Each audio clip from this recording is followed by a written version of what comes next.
Oke, sebelumnya Kak Rivi ya, kemarin kita udah belajar batuan buku. Intinya kita mau mengklasifikasikan, kita mau tahu nama batuan buku itu berdasarkan dua hal, komposisi dan tekstur. Kalau komposisi itu yang berdasarkan tingkat kandungan silikanya, ada asam, intermediate, basa, sama ultra basa. Sedangkan kalau dari tekstur, ada yang teksturnya kasar, atau faneritik, atau halus afanitik. Gitu.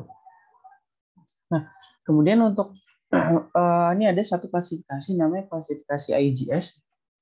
IGS, di mana klasifikasi ini menggunakan sebelumnya klasifikasi ini digunakan untuk batuan asam, intermediate sampai asam. Gitu. Intermediate sampai asam dengan menggunakan parameter komposisi, yaitu kuarsa, kandungan kuarsa ya, kandungan kuarsa, alkali feldspar, atau ortoklas, kandungan ortoklas, kemudian kandungan plagioklas, dan feldspatoid. Feldspatoid. Bentar.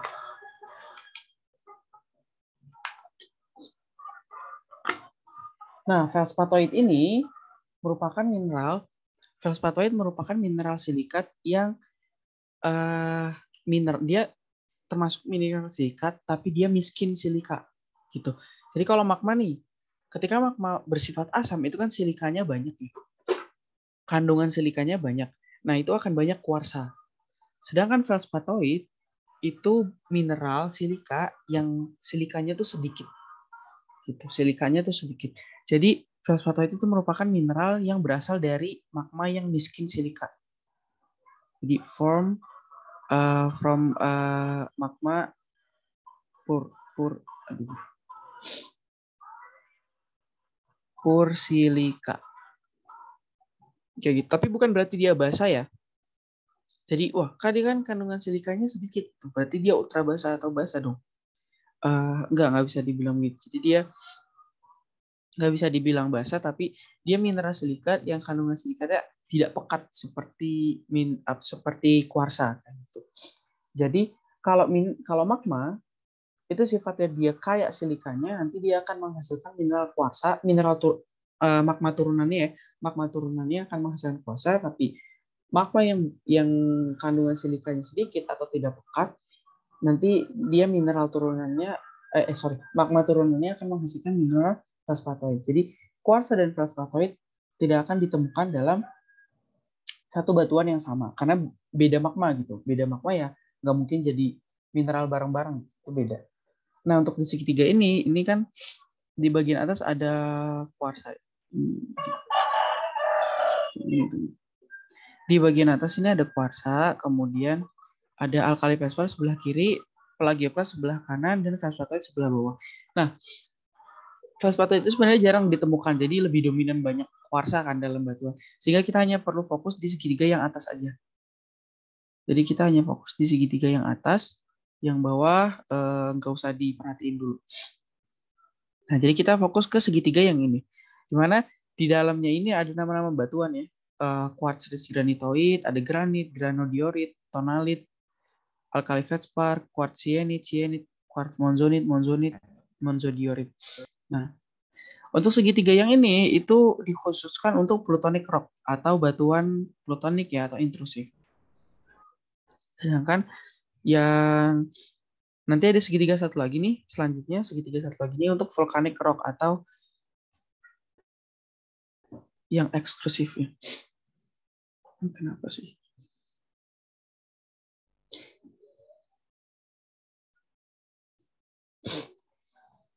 Kayak gitu. Nah, di sini kita coba deh lihat gimana cara pakainya dia.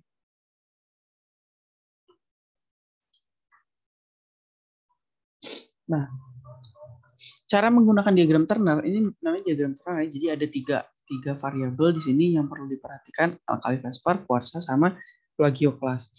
Kalau kita mau tahu nama batuannya, nah maka yang perlu kita perhatikan hanya tiga komponen ini. Tiga komponen ini. Jadi misal di spill di soal atau misal setelah di deskripsi gitu ya, diperoleh nih ternyata kuarsanya itu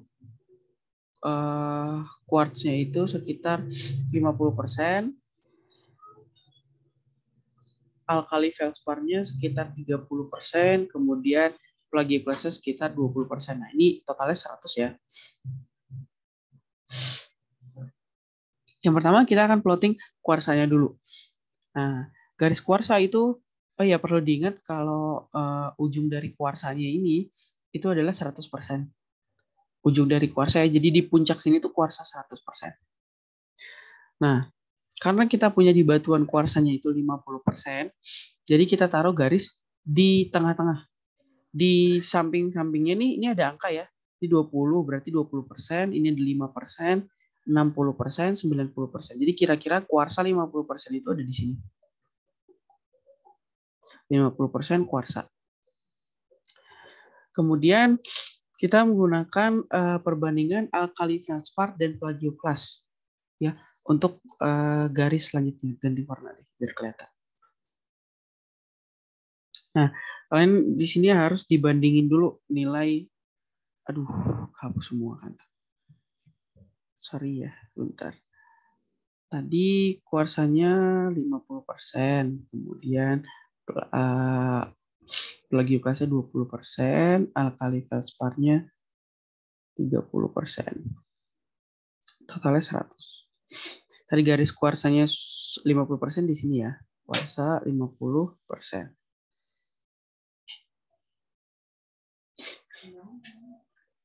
Kemudian kita pakai perbandingan plagioklas per alkali feldspar ditambah plagioklas untuk yang kedua. Jadi yang pertama kuarsa, yang kedua tuh ini garis plagioklasnya. Kita punya plagioklasnya 20%.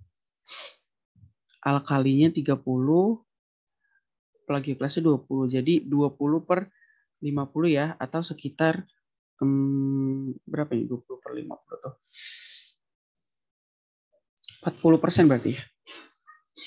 Ya, sekitar 40%. Nah, kita lihat di sini ini ada angka 10, 35, 65, 90, di sini 100. Gitu. Karena kita punya 40, berarti kurang lebih ada di sini ya.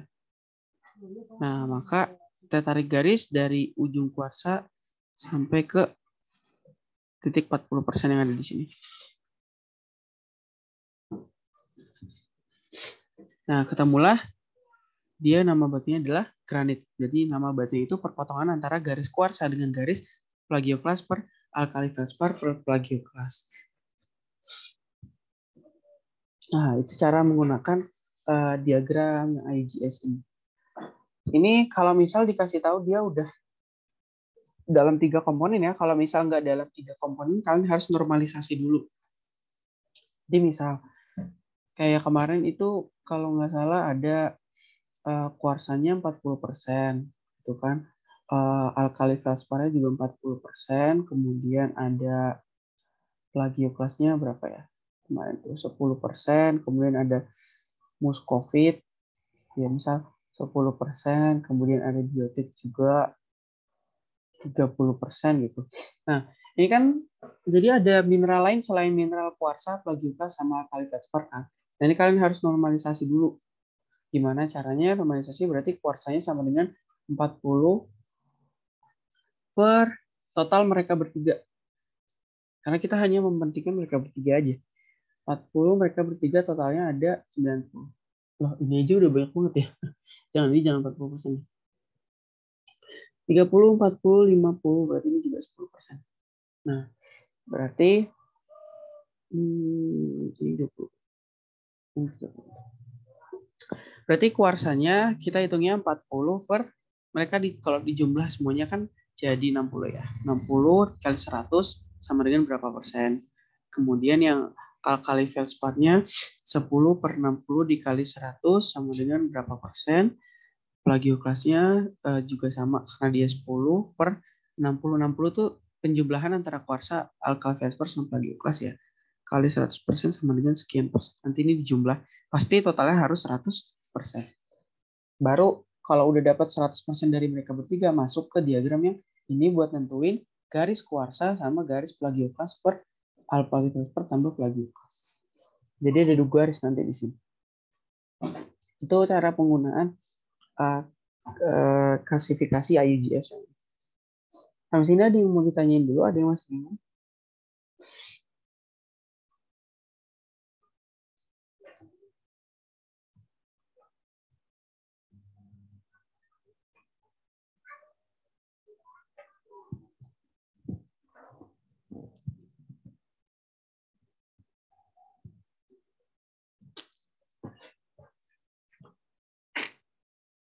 Udah paham ya? Kalau nggak ada yang bertanya, udah paham. Nah, itu untuk yang plutonic rock. Jadi plutonic rock itu ada cyanide, ada monzonite, ada monzodiorit, tonalit. Nah, itu semua plutonic. Dia teksturnya adalah faneritik. Gitu. Nah, untuk yang ekstrusif juga penggunaannya sama. Itu sekuarsa, alkali fosfor, sama plagioklas. Jadi kalau misal datanya sama ya, kayak tadi nih, misal kuarsanya 50%, berarti di sini kuarsa 50%, terus perbandingan antara plagioklas per alkali plus plagioklasnya itu tadi sekitar 40%, itu juga sama ada di sini. Jadi kalau ditarik garis, maka ketemunya di riolit. Selain riolit, ada trasit, ada latit, dasit, andesit, basalt. Nah, mereka semua itu termasuk ke dalam exclusive rock yang mana teksturnya itu avanitik. Nah, gitu. Untuk penggunaan klasifikasi ini, ada yang mau ditanyakan dulu sebelum kita lanjut?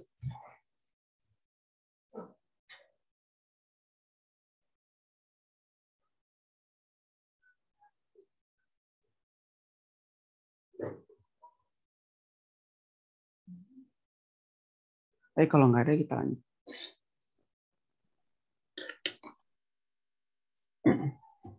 Oke, kita akan bahas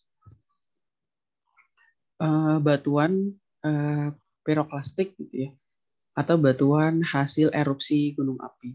Nah, di sini ganti warna deh biar ngejerim. Nah, erupsi gunung api itu ada 2 cara ya.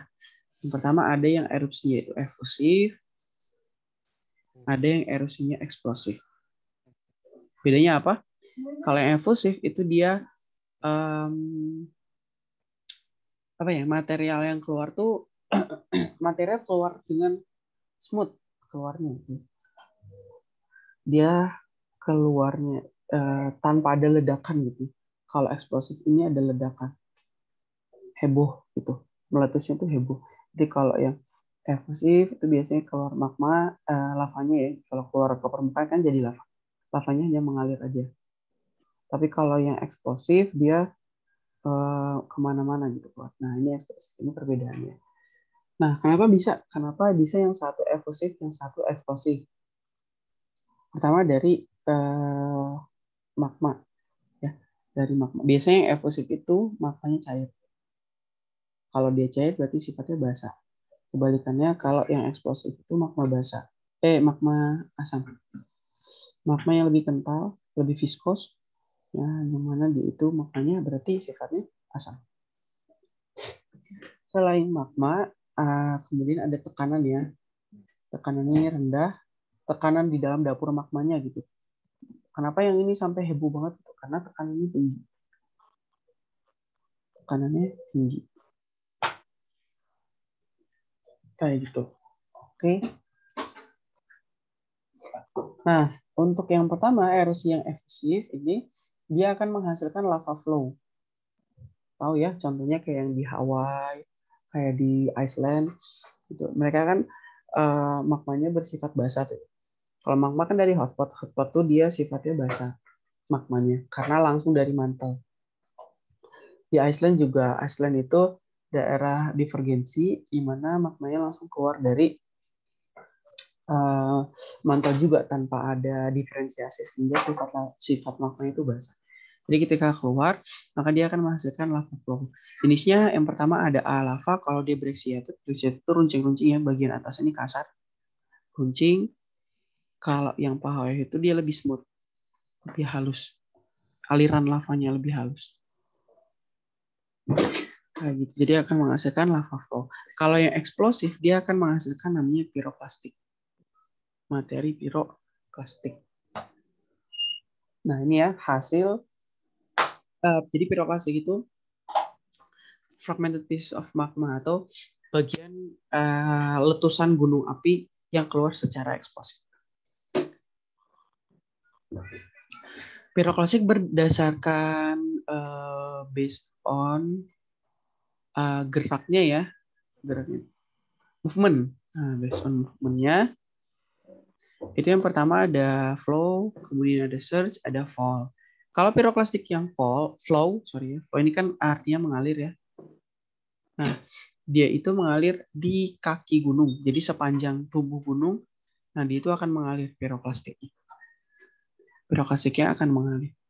Kalau surge juga sama, dia mengalir di kaki gunung, hanya saja bedanya antara surge sama yang flow. Kalau yang flow itu kandungan rocknya itu lebih banyak daripada kandungan gas.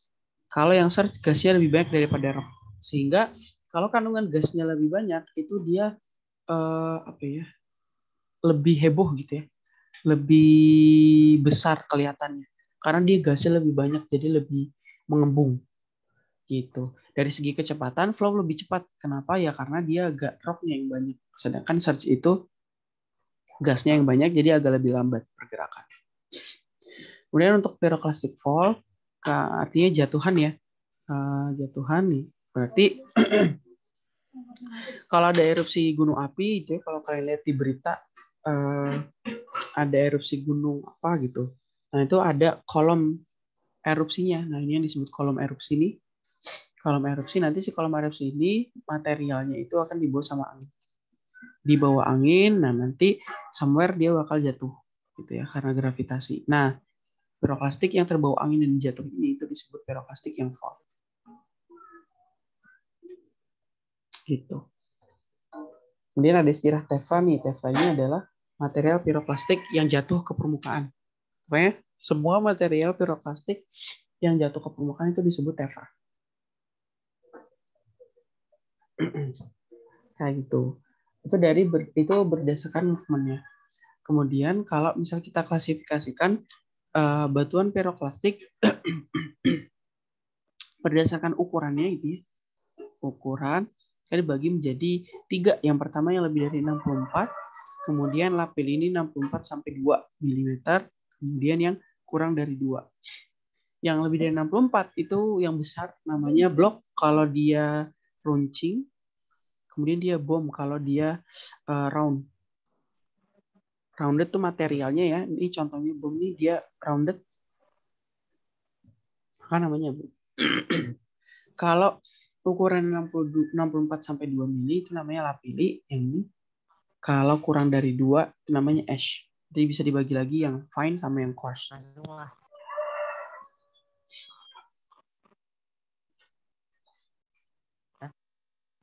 Ini. Oke. Kemudian kalau material piroklastiknya ini terkumpul ya, nanti dia akan terkonsolidasi. Terkonsolidasi itu mirip kayak terkompaksi dan tersementasi gitu. Itu namanya terkonsolidasi, disatukan. Jadi kan kalau misal dia mengalir nih, piroklastiknya kan mengalir. Somewhere kan dia bakal mengendap kan, di suatu cekungan dia bakal berhenti gitu. Nah, ini kan nanti bakal ngumpul di sini. Yang search juga sama. Terus kalau yang fall juga sama, dia bakal juga sama, bakal terkumpul di satu tempat, kemudian dia akan tertimbun, nanti dia bakal terkonsolidasi.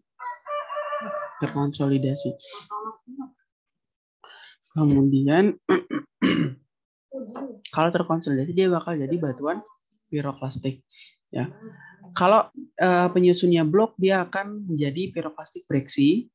Kalau dia penyusunnya bom, dia akan jadi aglomerat penyusunnya bom.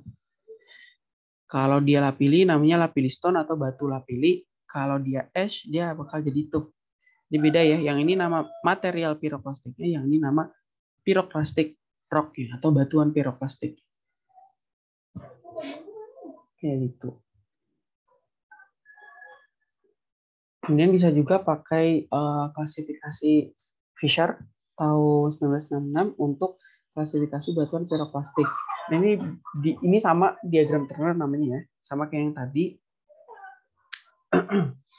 Cara penggunaannya itu kita harus melihat 3 komponen, kandungan es, lapili, sama bom atau bloknya. Jadi kan ini kan berdasarkan dominasinya aja ya. Kalau misalnya dia dominasinya blok, namanya piroklastik breksi. Kalau dominasinya bom, aglomerat. Tapi kalau misalnya kita jumpai batuan piroklastik yang dia itu ternyata di dalamnya,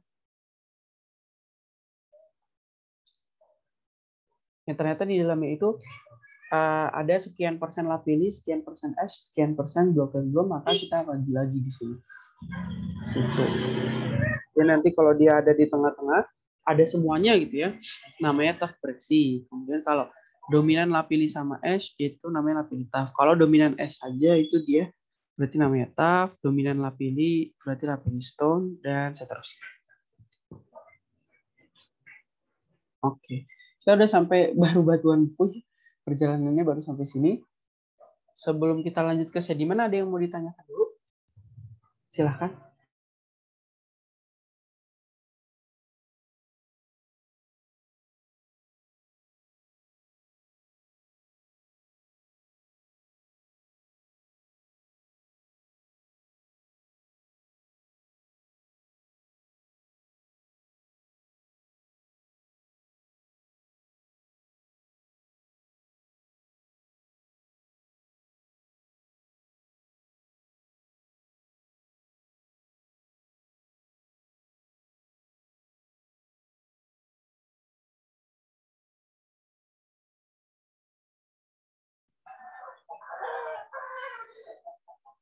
Contoh, kalau di soal contoh dari materi ini apa ya? Materi yang mana nih yang kamu maksud?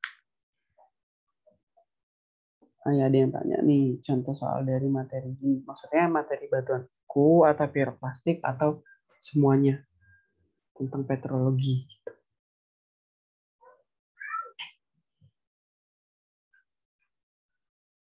Piroklastik rock. Oke, kita lihat contoh soal piroklastik rocknya ya.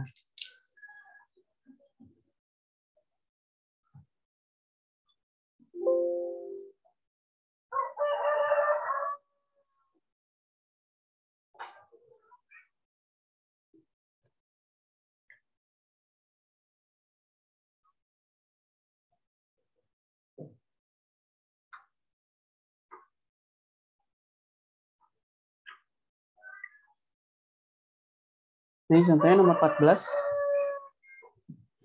Fragmen batuan vulkanik bla bla bla bla atau oleh semburan lava disebut coba aja nih. Coba dijawab nomor 14. Tepra, Kak. Tepra A. Ya, jawabannya tefra karena dia tidak memperhatikan ukuran. Tanpa memperhatikan ukuran ya. Jadi semua yang dilontarkan ke udara dan jatuh ke permukaan itu disebut tefra. Kita akan membagi tefra ini menjadi lapili, ash, bom atau blok berdasarkan size-nya gitu. Jadi kalau tanpa memperhatikan size dia namanya tefra. Ini juga sama nih. Tapi ini masih masuk ke struktur sih. Struktur apa ini? Apa? Yang D, Kak. Amigdaloidal ya. Dia itu lubang-lubang gas yang terisi oleh mineral sekunder amigdaloida. Contohnya lagi, misal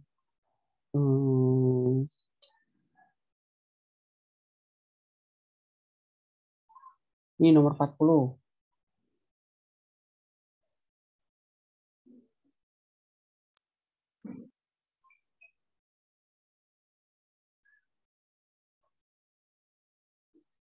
Apa? Ada yang jawab?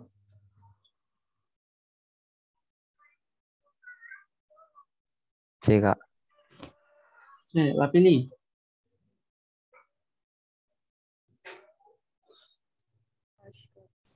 S, Kak. Ash, Ash, lah Kak. pilih Ash. S. Ash ya, bukan S batu. Oke, kurang dari setengah ya, kurang dari 0,5 min. Sedangkan Ash aja tadi itu kurang dari 2 min. Ya, jadi lebih tepatnya Ash. Ya, kira-kira contohnya kayak gitulah yang piroklastik ya.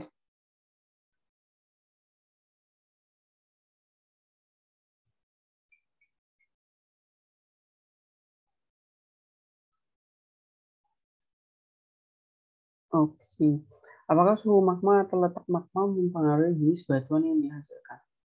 Suhu magma. Letak magma ini maksudnya gimana ya?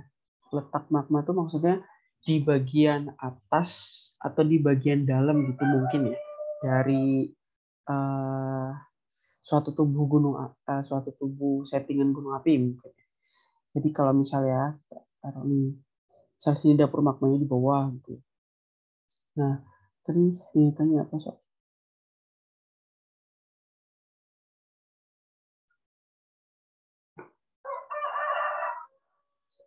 suhu magma atau letak magma mempengaruhi batuan yang dihasilkan.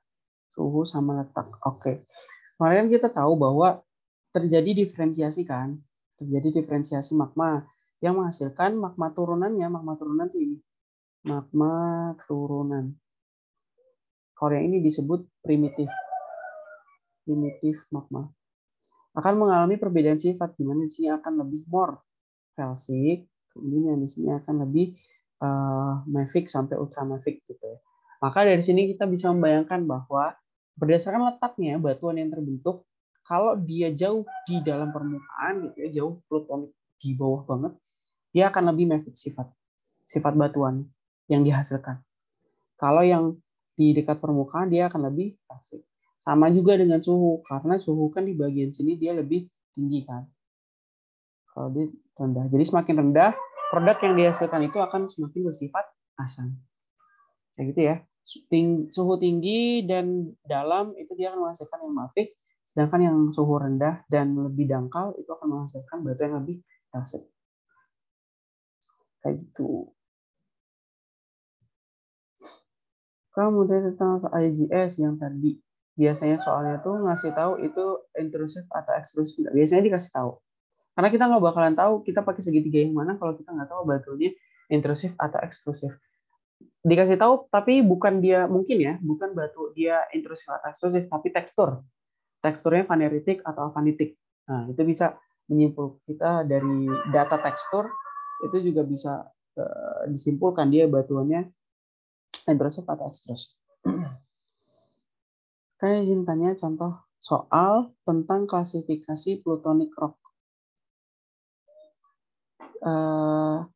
Kalian nggak punya contoh soalnya sih, cuma dia pengerjaannya sama untuk yang IGS ya, yang pluton, yang tadi apa plutonic kalau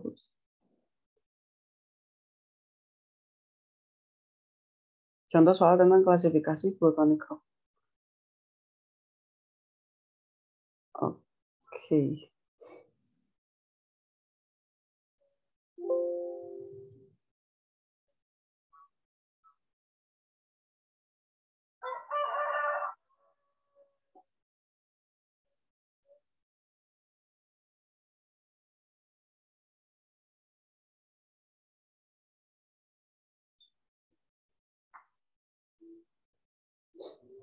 Sebenarnya kan nggak tahu nih yang dimaksud contoh soal tentang klasifikasi plutonic rocks. Apakah klasifikasi menggunakan IGS atau contoh soal aja tentang klasifikasi rocks? Kalau contoh soal tentang klasifikasi plutonic rock itu yang udah tadi dicontohin ya, yang udah dicontohin. Misal suatu batuan beku, teksturnya vaneritik, kandungan kuarsanya sekian, kandungan alkali felspar sekian, plagioclase sekian, itu udah termasuk contoh soal sebenarnya. Itu mungkin contoh soal lain tuh yang di nomor 11. Ada yang bisa jawab. Kayaknya kemarin ini di latihan soal kalian juga keluar.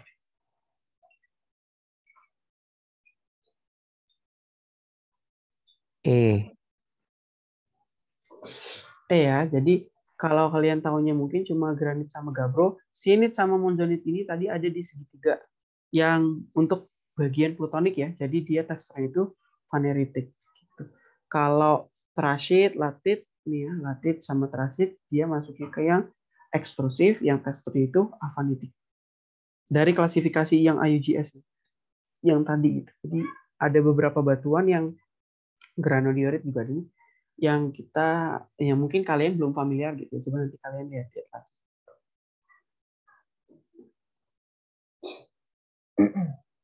Oke. Yang IGS ya. Tadi udah dicontohin ya. Jadi kalau misal punya batuan yang plutonik, kemudian komposisi kuarsanya sekian persen,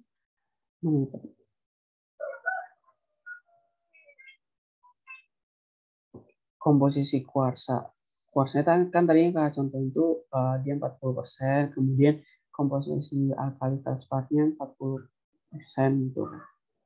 30 tadi, 30, kemudian plagioklasnya 20%. Nah, ini udah termasuk contoh sebenarnya. Nanti mungkin bisa dilihat lagi aja rekaman. Untuk yang plutonik rokan tadi. Oke, kita lanjut. Ya, batuan beku udah. Kita lanjut ke lakukan transportasi dan pengendapan. Sampai dia ke sedimen. Nah, ini aja. Sebentar.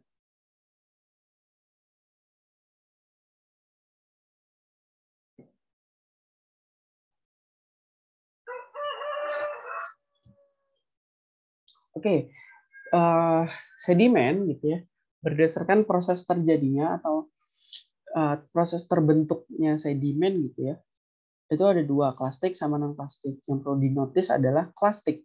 Istilah klastik ini digunakan untuk hasil hancuran, ya hasil hancuran. Jadi kalau misalnya kita punya batuan gitu, terus dia hancur, nah maka butiran-butiran hasil hancurannya itu disebut sebagai butiran sedimen klastik. Jadi kalau yang non klastik itu dia berdasarkan reaksi kimia atau aktivitas organisme. Contohnya apa? Kalau reaksi kimia tuh mungkin bisa presipitasi atau evaporasi ya yang menghasilkan sedimen-sedimen garam atau sedimen karbonat, itu kan reaksi kimia. Kemudian aktivitas organisme misal dari karang gitu ya, bunga karang, koral-koral, nah itu sedimen non plastik. Kalau berdasarkan komposisinya itu ada sedimen karbonat sama non karbonat. Kalau yang karbonat berarti apabila sedimennya itu tersusun dari CaCO3 atau kalsit. Sebenarnya nggak cuma kalsit sih, ya intinya dari mineral-mineral karbonat, dolomit juga bisa. Kalau yang non karbonat itu ada dua lagi, vulkanoklastik sama silisi plastik. Kalau vulkanoklastik berarti dia materialnya berasal dari letusan gunung api. Kayak tadi ya piroklastik tuh, kalau dia lapuk piroklastik nanti itu jadinya sedimen vulkanoklastik. Kalau silisi plastik dia berarti kandungan itu silika gitu. Nah biasanya yang kandungan silika ini adalah hancuran dari batuan beku biasanya. Karena kan batuan beku itu kandungannya mineral-mineral silika. Jadi ketika dia hancur, maka dia akan menjadi sedimen silisi plastik. Gitu. Jadi biasanya ini yang berasal dari batuan beku. Ya, itu plastik. Nah, proses dia menjadi sedimen, proses dia hancur, dia itu melalui 4 mekanisme. Gitu. Ada 4 mekanisme sampai dia menjadi sedimen. Gitu. Yang pertama ada pelapukan atau weathering, kemudian ada erosi, transportasi, dan deposisi.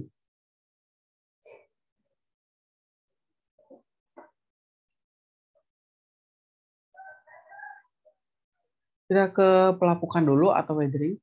Nah, pelapukan itu proses perubahan sifat fisik atau kimiawi yang dialami oleh batuan, biasanya terjadi akibat interaksi dengan atmosferik, jadi air meteorik ataupun dengan udara luar gitu ya, yang membuat si batunya itu menjadi lemah. Intinya pelapukan itu batunya jadi weak, jadi lemah. Jadi kalau kita punya batuan nih, ya punya blok batuan itu, punya blok batuan besar, nah dia itu jadi lemah secara fisik gitu ya, secara fisik lemah, secara kimiawi juga lemah. Kalau fisik Biasanya ini karena misal pengaruh suhu atau tekanan gitu ya. Suhu atau tekanan. Jadi siang malam panas dingin lama-lama batunya retak gitu. Retak-retak aja nih cuma retak. Dia kan lemah ya. Jadi kalau ada batuan retak dipukul sedikit itu dia gampang hancur, itu artinya dia lapuk. Kemudian kalau secara kimiawi mungkin larut ya. Kayak misal kemarin yang nggak jelasin kalau ada di pembentukan gua gitu ya. Gua kars, nah itu kan ada batu gampingnya ya. Nah dia akan larut nih akibat interaksi sama air hujan misal. Dia akan larut, nah dia kan itu namanya dia melalui proses pelapukan secara kimiawi. Akhirnya dia jadi lemah dan nanti bisa runtuh, jadi kolaps membentuk dolina. Kalau kalian tahu dolina atau uvala gitu ya. Nah itu pelapukan kimiawi. Kemudian berdasarkan jenis pelapukannya sama aja, ada yang fisik, ada yang kimiawi. Kalau fisik dia hancur jadi butir yang lebih kecil. Kalau kimiawi itu dia bereaksi dengan air biasanya sehingga dia larut. Kalau pelapukan dia masih menempel ya sama batuannya, jadi batuannya cuma jadi lemah aja, belum lepas material sedimennya itu belum lepas dari batuan induknya. Kalau material batuannya lepas dari batuan induknya, baru kita sebut sebagai dia telah mengalami erosi.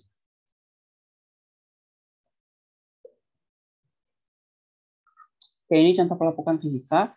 Jadi yang tadinya butirnya besar nih, 1 meter kali 1 meter batuan, kemudian dia pecah-pecah, dia jadi lebih kecil. Ini pelapukan secara fisika. Sama kayak tebing ini nih, dia retak jadi kecil. Nah, kalau dia cuma retak aja, dia namanya pelapukan fisik. Ini contoh pembentukan stalaktit dan stalagmit yang kemarin sudah dibahas. Jadi ini pelapukan yang secara kimiawi.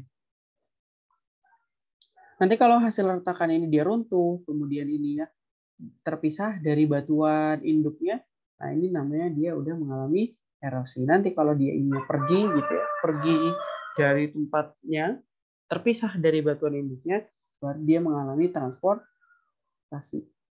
Gitu. Jadi setelah pelapukan, kemudian ada erosi.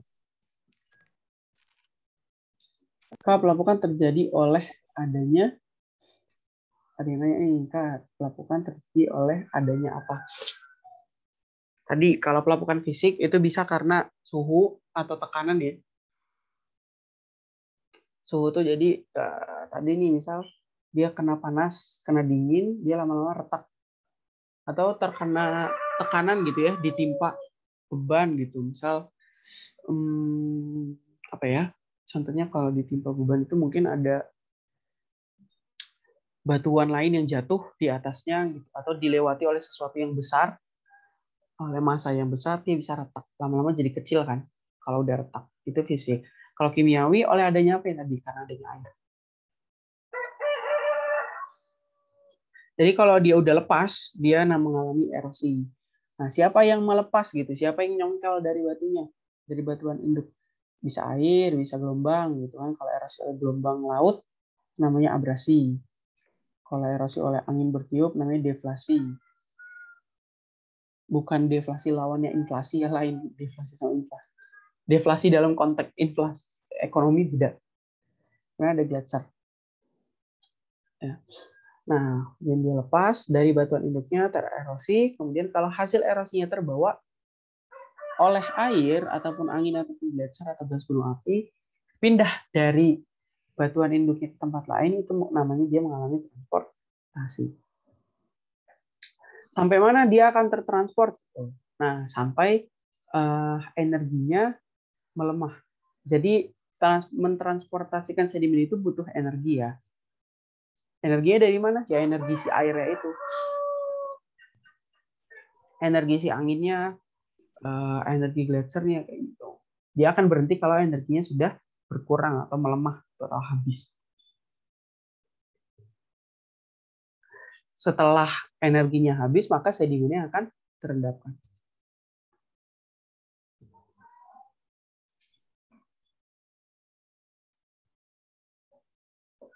Nah, ini proses atau mekanisme transportasi yang terjadi di sungai ya, atau melalui media air biasanya. Ini ada 2 cara. yang di bagian atas sama yang di bagian bawah. Yang di bagian bawah itu namanya bedload atau istilah bahasa Indonesia itu dasar ya, arus dasar sungai maksudnya. Kalau yang satu lagi suspended atau bahasa lainnya suspensi, melayang. Artinya itu melayang. Gitu. Nah, jadi kalau yang dia melayang, yang tersuspensi itu caranya ini ya, melayang-melayang di air. Gitu. Kemudian ada juga yang dissolve. Dissolve itu dia larut atau membentuk solution. Gitu. Biasanya ini mineral-mineral yang gampang larut. Kemudian, yang biasa di sini itu adalah mineral-mineral yang berukuran kecil. Sedimen-sedimen berukuran kecil. Sedangkan yang bedload itu yang berukuran besar atau kasar. Contoh pergerakan itu ada rolling, berputar, atau sliding.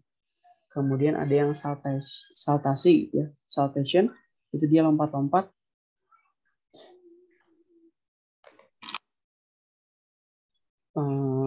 Mungkin itu aja sih, rolling, sliding, saltasi. Biasanya dialami oleh sedimen-sedimen yang berukuran besar, gitu. Yang besar biasanya di bawah kan, nggak mungkin yang besar-besar tuh dia melayang-melayang. Serem. Oke, ini dari mekanisme pergerakan di air ya.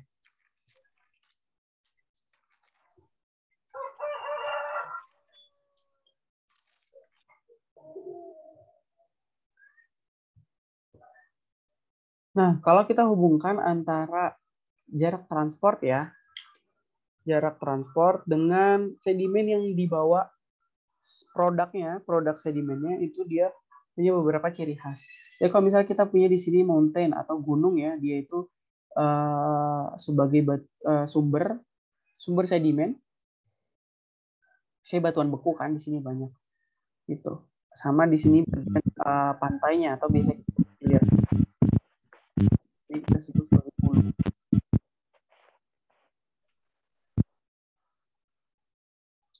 Dari hulu ke hilir gitu ya. Nah, di sini kita bisa lihat dari gradien kemiringan ya, gradien kelerengan. Perbedaannya nih, kalau dekat dengan hulu, dekat hulu tuh berarti jarak transportnya dekat ya, dekat sumber. Kalau hilir dia yang jauh jarak transportnya. Saya lihat dari gradien kelerengannya ya, yang ini gradiennya besar, kalau yang di sini lebih landai atau kecil. Sehingga apa efeknya? Efeknya akan mengaruh ke kecepatan sungainya. Kecepatan sungai. Kecepatan sungai mana yang lebih besar? Di daerah puncak atau di daerah hilir? Gitu. Otomatis kecepatan yang paling besar itu ada di sini karena gradien kelerengannya besar ya. Kecepatan alirannya itu lebih besar. Kalau di sini kecepatan alirannya melemah atau berkurang. Kalau kecepatan alirannya besar, kita hubungkan dengan energi ya, maka di sini energinya akan besar. Di sini energinya akan mengecil. Jadi semakin ke arah hilir, itu dia V-nya berkurang, energinya juga berkurang. Sehingga apa nanti efeknya? Efeknya bahwa material-material yang berukuran besar itu hanya bisa dibawa melalui energi yang besar. Gitu. Jadi cirinya ini kita sebut sebagai energinya besar. Energi pengendapan besar. Atau tinggi ya, jangan besar, tinggi. Kalau energi pengendapannya tinggi, cirinya itu adalah nih. Cirinya dia ukuran butirnya besar, kemudian runcing-runcing, ya, age of sedimennya, pinggiran sedimennya itu runcing-runcing, kemudian sortasinya buruk. Sortasi itu artinya ukuran butir ya, ukuran butir, bukan ukuran butir, keseragaman. Jadi keseragaman butirnya buruk, artinya banyak yang besar, banyak yang kecil, tidak seragam.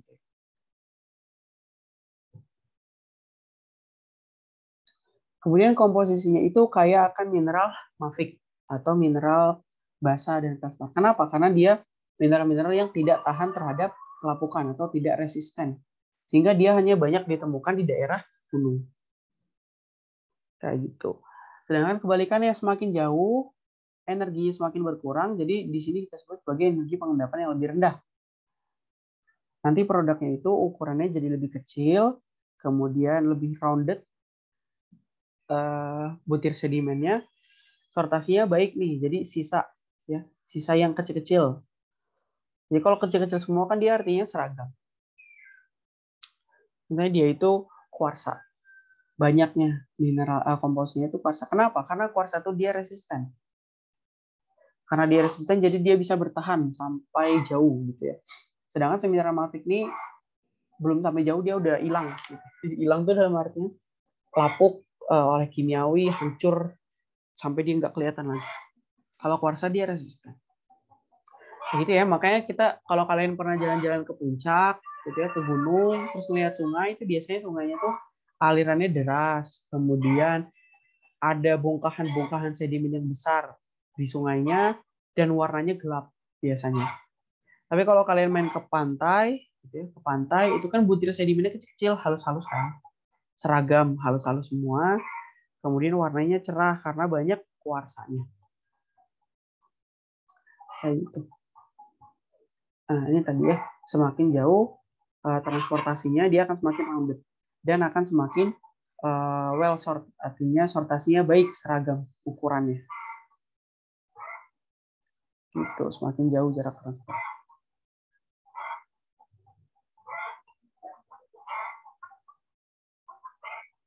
Sampai sini ada yang mau ditanyakan dulu?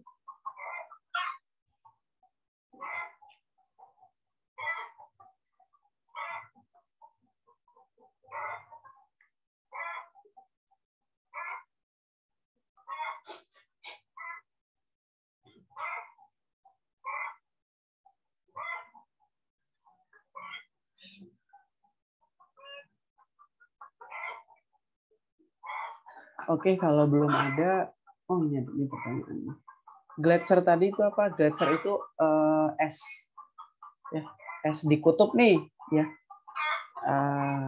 Es di kutub itu dia juga bergerak. Jadi misalnya ini permukaan ya, terus ini ada es, bongkahan es. Nah, bongkahan es itu bisa bergerak. Nah, ketika bongkahan esnya bergerak, maka dia bisa membawa sedimen di dalam sini. Dan dia mengerosi ya, mengerosi bagian permukaan. Jadi permukaannya itu dierosi, kemudian sedimennya masuk ke dalam es, nanti esnya bergerak terus. Jadi sama aja kayak sungai, tapi dia airnya tuh beku. Itu gletser. Sorry, gue suara ayam. Oke, kita lanjut dulu ya. Lanjut, ketika dia energinya melemah, maka dia akan terdeposisi gitu ya, secara gravitasi. Jadi kalau ini permukaan sungai, ini ada aliran sungainya ke sana gitu ya, maka butir-butir yang kecil-kecil nih ketika dia energinya melemah dan dia arusnya melemah, maka dia akan turun karena pengaruh gravitasi. Jadi kalah, arusnya tuh kalah sama gravitasi. Terendapkan di suatu tempat, itu biasanya di cekungan ya, kayak danau ataupun di laut. Nah, untuk lingkungan pengendapan itu ada yang di darat, ada yang di laut. Kalau yang di darat itu contohnya sungai, danau, rawa. Kalau yang di laut itu laut dangkal, laut dalam. Nah, produk dari batuan sedimen itu khas sesuai dengan lingkungan pengendapannya. Atau kalau kita balik, jadi kita bisa tahu lingkungan pengendapan dari apa yang ada dari sedimen itu, dari batu sedimen. Misal, di batuan sedimen kita punya fosil kayu. Kita punya fosil kayu atau fosil vertebrata, fosil daun, gitu ya. Kemudian ada sedimen batuan sedimen kedua yang punya di dalamnya itu fosil terumbu karang, fosil ikan. Gitu. Berarti kan kita bisa simpulkan bahwa yang ada fosil kayu sama daun tadi itu dia lingkungan pengendapannya di darat, sedangkan sedimen yang ada terumbu karangnya tadi, pecahan terumbu karang atau ada ikannya, fosil ikannya itu di perairan atau misal di laut kalau terumbu karang. Gitu. Jadi lingkungan pengendapan bisa ditentukan dari karakteristik sedimennya.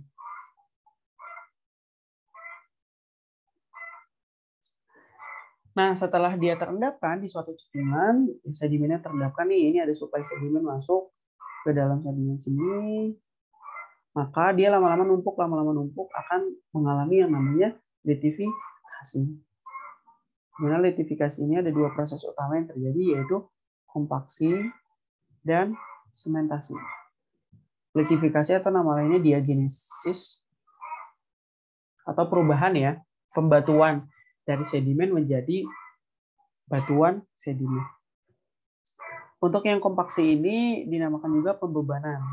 Jadi efek pengaruh ditekan gitu ya. Jadi contohnya ada wet mud. Mud itu artinya lumpur. Wet itu basah. Lumpur basah ini biasanya itu sedimen-sedimen yang baru terendapkan. Kan biasanya kalau transportnya air, itu dia basah bareng sama sedimen. Jadi disebut lumpur basah. Nah, ketika dia ditimbun, semakin ditimbun, nah akan ada pressure di sana. Sehingga nanti akan terpres gitu, dipres, airnya keluar. Jadi air-air yang tadi ini kan matnya basah ya, banyak airnya, lumpur basah lah, bayangin aja lumpur basah gitu. Terus dipres sampai airnya keluar. Nah, proses keluarnya air ini disebut proses desikasi. Airnya keluar, kemudian dia jadi lebih padat ya, lebih kompak batuan sedimennya. Nah, ini proses kompaksi namanya. Jadi yang tadinya segini nih bersama air, airnya dibuang, ternyata dia cuma segini doang, lebih kompak, lebih padat. Gitu ya. Nah, kalau secara mikroskopiknya mungkin ini ada mineral-mineralnya, kuarsa, feldspar, pori-pori ya. Ditekan, kemudian jadi kayak gini. Jadi lebih rapat. Jadi kompaksi itu mengurangi pori. Mengurangi pori atau porositas. Dia akan berkurang. Kemudian dia akan mengalami sementasi. Apa itu sementasi? Sementasi ini dia direkatkan. Perekatan. Direkatkan, jadi mineral satu dengan mineral lain, sedimen satu dengan sedimen lain direkatkan. Kayak dilem. Dilemnya pakai apa? Dilemnya itu pakai mineral. Mineralnya mineral apa? Bisa silika, bisa kalsi, karbonat ya. Bisa karbonatan, bisa juga mineral lempung. Kayak gitu. Jadi dia tumbuh, mineral itu tumbuh, kemudian mengikat butir yang satu dengan butir lain, sehingga dia udah dipres padat dan diikat juga butirnya. Jadi semakin kuat. Terjadilah dia batu sedimen, batuan sedimen. Ini proses litifikasi. Dan tadinya nih dia cuma butir-butir aja, terus dia numpuk, mengalami kompaksi dan sementasi, jadilah konglomerat, jadilah batuan pasir di claystone, batu lembu. Oke, sebelum masuk ke batuan sedimen, untuk proses litifikasi ada yang mau ditanyakan dulu?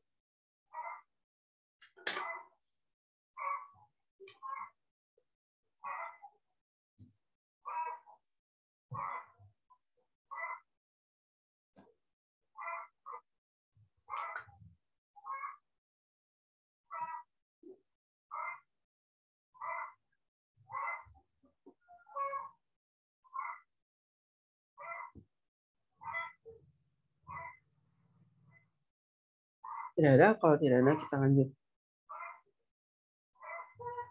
ke batuan sedimen. Oke, jadi batuan sedimen itu hasil litifikasi dari butir-butir sedimen.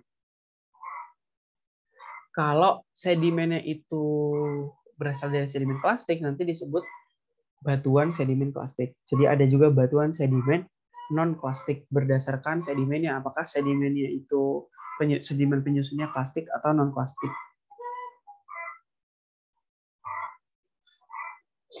Nih, contohnya yang batuan sedimen plastik, hasil hancuran itu ada berarti konglomerat, batu pasir, batu lempung, batu lanau. Kalau yang sedimen non-plastik itu ada batu gamping terumbu, dolomit, batu bara, batu garam, dan lain-lain. Yang hasil reaksi kimia ataupun organisme. Nah, kita masuk ke tekstur batuan sedimen. Kalau di batuan beku ya, batuan beku tekstur itu adalah hubungan kristal. Hubungan antar kristal. Karena kita ngomongin pembekuan batuan beku, pembentukan mineral dalam batuan beku itu kan dia namanya kristalisasi ya, membentuk kristal. Jadi kita sebut istilah kristal di batuan beku.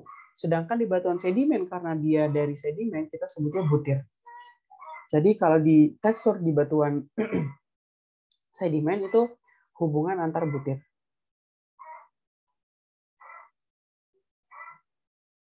Atau sifat si butir sedimennya gimana? Pertama, bahasanya ada ukuran butir, ada roundness, sorting, fabric, sama komponen. Masuk dari ukuran butir ya. Nah, ukuran butir ini dijelaskan dalam skala Wentworth-nya. Kalian harusnya udah tahu skala Wentworth, skala ukuran butir sedimen dan nama sedimennya. Nah, jadi ini kita sebut nih sampai pasir itu coarse atau kasar. Sedangkan untuk lanau sampai lempung itu disebut sebagai fine atau halus. Kayak gitu. Jadi di kasar ini ada sand, ya nanti sandnya ada very coarse, coarse, medium, fine, sampai very fine. Kemudian ada gravel. Gravel dibagi menjadi 4 ya, boulder, cobble, pebble, sama granul. Kalau di bahasa Indonesia ini jadi kerikil, terus di sini ya ada kerikil, kerakal, berangkal, bongkah. Nah, ini semuanya masuknya ke gravel. Untuk ukurannya kalian bisa lihat sendiri ya, ini dalam satuan milimeter, jadi lebih dari 256 mm, 2-4 mm, dan seterusnya. Kayak gitu. Nah, kalau yang fine, ini ada lanau sama lempung. Jadi lempung itu yang paling halus. Kayak gitu. Ini ukuran butir berdasarkan nama butir berdasarkan ukurannya. Oke, sekarang lanjut ada roundness atau kebundaran. Ada dua istilah namanya roundness sama sphericity. Kalau roundness itu derajat dari kebundaran pinggiran, ya, pinggiran dari sedimennya. Kalau sphericity itu kebolaan, apa ya? Tingkat atau derajat dia bentuknya itu seperti bola. Gitu. Jadi kalau untuk roundness itu yang bagian edge-nya ya, bagian pinggirannya. Kalau yang dia meruncing-runcing itu disebut angular. Kalau yang halus gini, nah ini disebut sebagai round.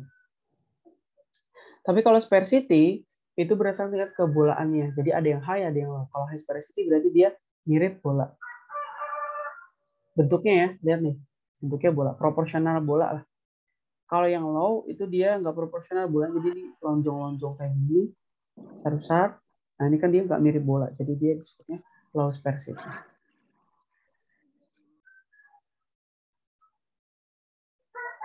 Itu perbedaan antara sphericity sama roundness. Tadi ingat ya, roundness dia jadi rounded kalau transportasinya jauh. Yang dekat dia akan menghasilkan sedimen dengan roundness yang angular. Pinggiran butir yang angular. Kalau transportnya dekat.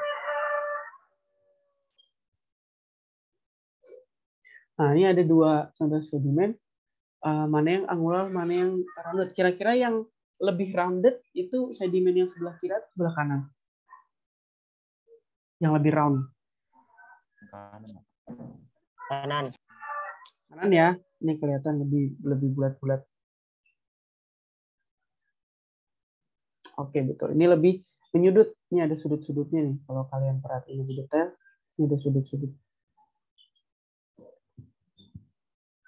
Oke. Nah, tadi ada sortasi. Sortasi itu derajat kesamaan ukuran butir. Ya. Nah, jadi kalau poor atau bahasa Indonesia buruk,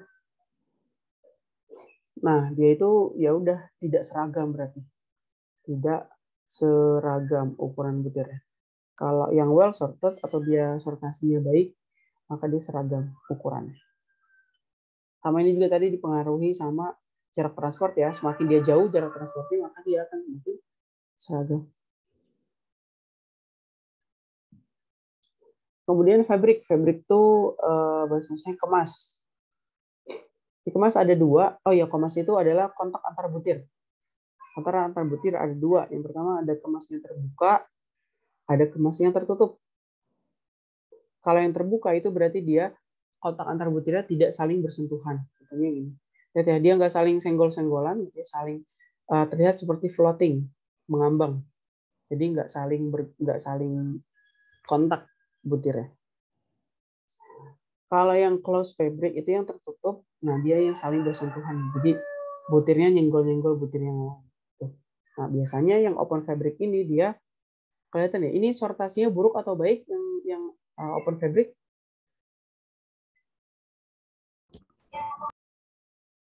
Yang ini sebagai yang gambar atas sortasinya baik atau buruk?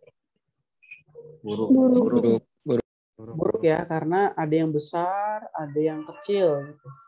Ini juga meruncing-runcing gitu ya, angular. Nah, biasanya kalau dia sortasinya buruk dia open fabric. Kalau dia ini sortasinya baik ya, karena seragam. Jadi kalau sortasinya baik, biasanya dia closed fabric. Kayak gitu, itu dari kemas. Kemudian dari komponen. Nah, kalau di batuan beku gitu ya, tadi kemarin kita belajar batuan beku, itu ada kristal yang besar, ada kristal yang halus-halus ya.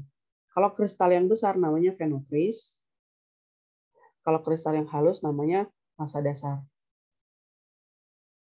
Ini di batuan beku. Kalau diingat-ingat lagi. Nah, kalau di batuan sedimen kita juga punya nih yang butir yang besar-besar, ini namanya fragmen. Itu bahasa Inggrisnya tuh atau nama lainnya clast ya, clast. Sedangkan yang halus-halusnya namanya matrix. Jadi jangan digabungin.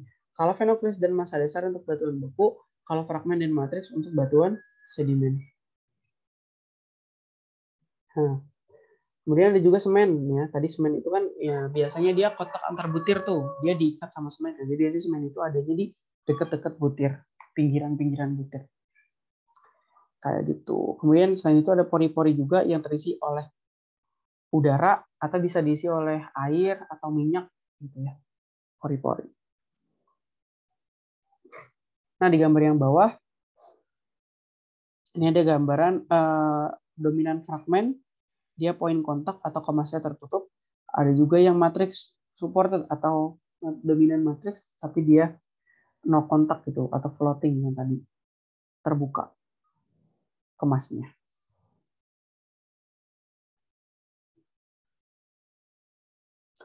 Oke, nah ada pertanyaan nih. Jika untuk membedakan roundness dan angular, batuan itu dilihat dari partikel yang ada dalam batuan ya, bukan dari bentuk bidang batuannya. Ya, betul. Dilihatnya dari butirnya ya. Jadi bukan batuannya. Misal, ini nih, kalian masih bingung. Kak, ini kan dia runcing nih di sini gitu kan. Runcing. Terus di bagian sini juga runcing. Nah, yang dilihat itu bukan dari batuan, yang dilihat dari butirnya. Jadi dalamnya yang dilihat. Yang tadi saya gambarin sini nih bulat-bulatnya. Nah, jadi kandungan butirnya bukan dari bentuk batuannya. Sama juga kayak gini. Ini kan kita nggak tahu ya ujungan batuannya bentuknya kayak apa. Tapi kita bisa lihat butirnya ini dia runcing, gitu, menyedut. Jadi butirnya yang dilihat. Nah, maka ini kita sebut sebagai angular. Kayak gitu, betul. Statementnya udah betul. Oke, sebelum ke struktur sedimen, ada yang mau tanya dulu sampai sini?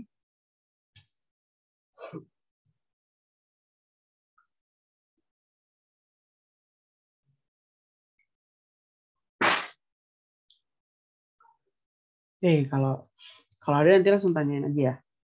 Kalau belum ada, kita lanjut ke struktur sedimen. Nah, struktur sedimen merupakan kenampakan dalam tubuh batuan sedimen di antara perlapisan. Jadi, tubuh batuan sedimen yang secara besar di lapangan gitu ya, atau secara spesimen, itu ada kenampakan apa? Ada bentuk apa? Nah, itu disebut sebagai struktur sedimen.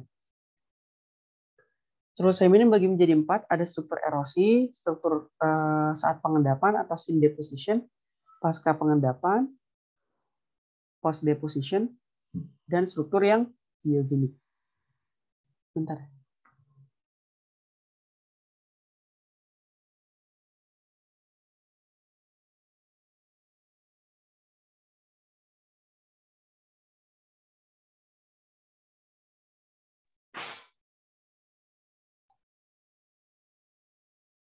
Yang pertama kita bahas struktur erosi dulu.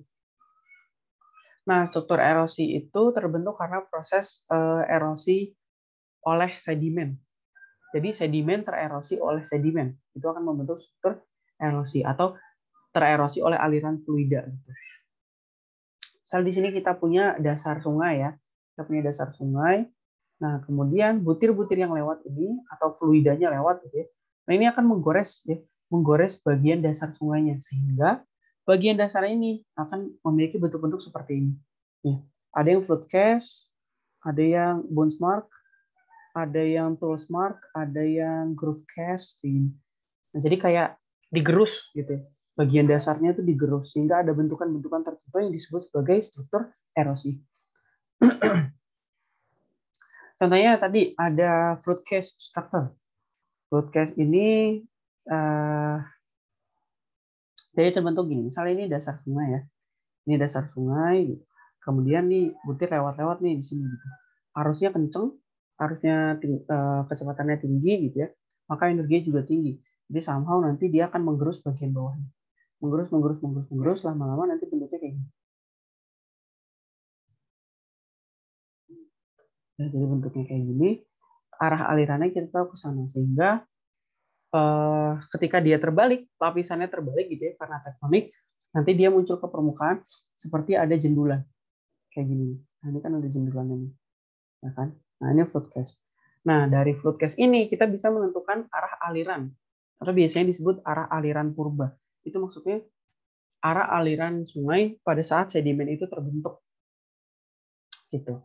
Nah, karena ini arah alirannya ke kanan ya, jadi kita tahu arah alirannya itu ke kanan. Jadi kalau untuk flood cast itu nentuin arah alirannya itu berasal dari jendolan ini. Nah, kalau untuk gambar yang bawah nih, karena jendolan yang ada ke kanan berarti arah alirannya ke kiri. Jadi dari arah jendolannya. Kalau yang ini kan arah jendolannya ke sana ya. Kalau kalian perhatiin. Maka arah alirannya itu ke sana. Tuh.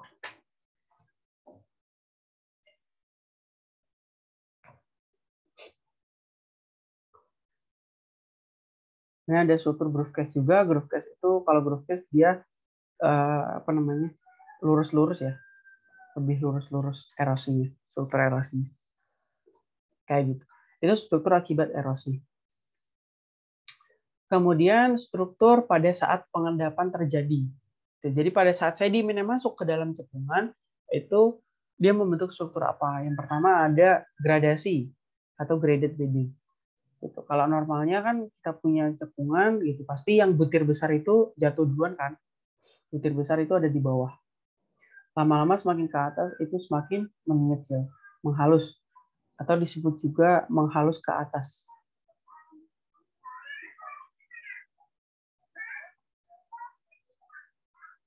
Atau fining upward. Fining upward. Menghalus ke atas. Kalau reverse kebalikannya gitu ya. Either dia lapisannya terbalik atau memang yang kecilnya datang duluan. Datang duluan baru yang besarnya datang belakang. Nah, kalau dia mengasar ke atas, ini disebut juga mengasar ke atas. Coba nama bahasa Inggrisnya coarsening. Coarsening upward. Nah, itu gradasi. Jadi terbentuk saat sedimennya masuk ke cekungan. Kemudian dia bisa membentuk perlapisan dan laminasi. Ya, perlapisan sama laminasi ini membentuk lapisan-lapisan gitu, layer-layer. Bedanya kalau laminasi itu ukuran layernya, jarak antar layernya ini dia kurang dari 1 cm. Kalau dia lebih dari 1 cm baru disebut perlapisan atau bedding. Bahasa Inggrisnya. Nah, kalau cross bedding itu dia sebenarnya sama aja kayak perlapisan, cuma dia beda arah gitu. Kalau ini kan satu arah nih, horizontal semua kan. Ya, kalau ini nanti dia ke samping, kemudian miring-miring lagi ke sana, beda-beda arah pokoknya. Kenapa bisa beda-beda arah? Ya berarti kita tahu dia ada perubahan arah aliran. Gitu. Arah alirannya berubah. Aliran apa ya? Aliran sungai, misal aliran yang membawa sedimen ya. Kayak gitu. Contoh lain ada current ripple, ada dune, dan lain-lain. Kemudian untuk struktur yang pasca pengendapan, setelah pengendapan itu terjadi terutama oleh proses deformasi atau tektonik akibat gaya-gaya itu kan. Nah, si struktur ini terbentuk sebelum batuannya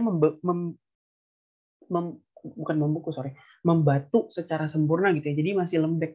Gimana ya? Sedimennya itu masih belum padat kayak gitu. Contohnya kayak gini. Misal kita punya lapisan yang halus gitu, yang fine,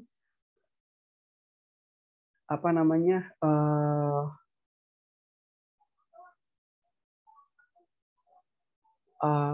Fine itu yang halus ya. Contohnya di sini mat antar lempung deh misal. Nah, terus di bagian atasnya ditimpa sama pasir yang lebih kasar ya. Nah, karena yang lempungnya ini belum membatu secara sempurna, itu dia akan membentuk struktur kayak gini gitu ya. Dipaksa diterobos sama si pasir. Kenapa? Karena pasir lebih berat, lebih besar ukurannya. Jadilah terbentuk lot. Ini namanya lot case. Kemudian yang naik ke atas ini namanya flame structure. Karena dia mirip seperti juluran api gitu ya. Nah, itu kayak gini. Jadi ditekan. Sama kayak misalnya kalian bikin kue lapis, gitu ya. Tahu kue lapis ya? Kalau bikin kue lapis itu kan bikinnya per layer. Jadi layer pertama dituang, kemudian dikukus dulu sampai dia padat, baru dituang layer baru. Kemudian dikukus lagi sampai padat, layer baru lagi. Nah, kalau bayangin kalau misalnya kalian bikin kue lapis, tapi layer satunya itu belum padat, masih cair, terus udah ditimpa layer baru di atasnya. Bayangin kayak gitu. Pasti dia akan nyampur. Nah, bisa juga nyampurnya kayak gini. Ya, dia bakal nyampur lapisannya. Jadi nggak bakal terbentuk lapisan terpisah karena yang bagian bawahnya itu belum mengeras secara sempurna. Bisa juga sebenarnya karena tektonik gitu. Jadi sedimennya belum membatu secara sempurna nih, terus ada gaya tektonik menekan gitu dari kanan kiri sehingga dia bisa meliuk kayak gini, contohnya conflict bedding. Terus ada contoh-contoh lainnya lagi tuh ya, banyak ada slump structure dan lain-lain. Yang terakhir ada struktur biogenik. Berdasarkan namanya ya, biogenik itu berarti ada campur tangan organisme. Gitu. Contohnya misal di batuan sedimen ada bekas galian nih, wah ini galian organisme, itu dia bisa cacing atau ular gitu ya, atau hewan pengerat lainnya gitu, atau reptil-reptil lainnya. Atau selain galian mungkin bisa ada jejak gitu ya, bisa ada jejak, kemudian ada bekas seretan, kemudian ada bekas akar pohon misal. Kalau kalian pernah lihat batuan sedimen yang diterobos sama akar pohon, nah itu dia masuknya struktur biogenik. Pokoknya penyebabnya itu si organisme. Gitu ya. Jadi kalau dirangkum struktur sedimen bagi menjadi 4, ada yang struktur erosi, ini ada banyak contohnya. Struktur saat pengendapan, setelah pengendapan, dan struktur biogenik. Ini ada banyak, tadi nggak ditampilin semua gambarnya, jadi kalau struktur sedimen itu paling nggak kalian tahu gambarnya kayak gimana, dan cara pembentukan itu kayak gimana. Gitu. Jadi kalau ada beberapa struktur yang belum ada gambarnya yang tadi di atas, kalian bisa cari-cari sendiri di Google ya. Kayak misal tadi yang belum ada itu apa ya? Channel, kemudian ada chevron tadi belum ada, groove, kemudian ada hamaki, cross stratification, ada mud crack tadi belum ada juga, dan lain-lain. Kalian bisa lihat di Google, oh yang kayak gimana sih mud crack, cari aja banyak. Oke, sebelum ke klasifikasi batuan sedimen, ada yang mau ditanyakan dulu sampai sini?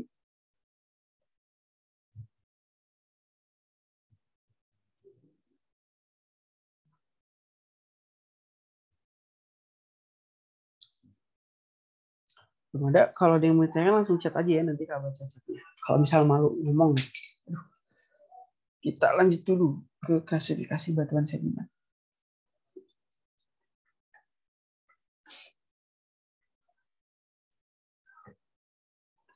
Oke. Nah, klasifikasi batuan sedimen ini yang berdasarkan material plastik ya.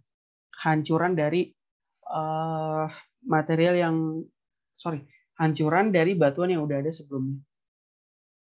Jadi ini klasifikasi untuk sedimen, batuan sedimen plastik. Pakai Wentworth scale. Kalau dia tersusun atas gravel, tadi gravel ya.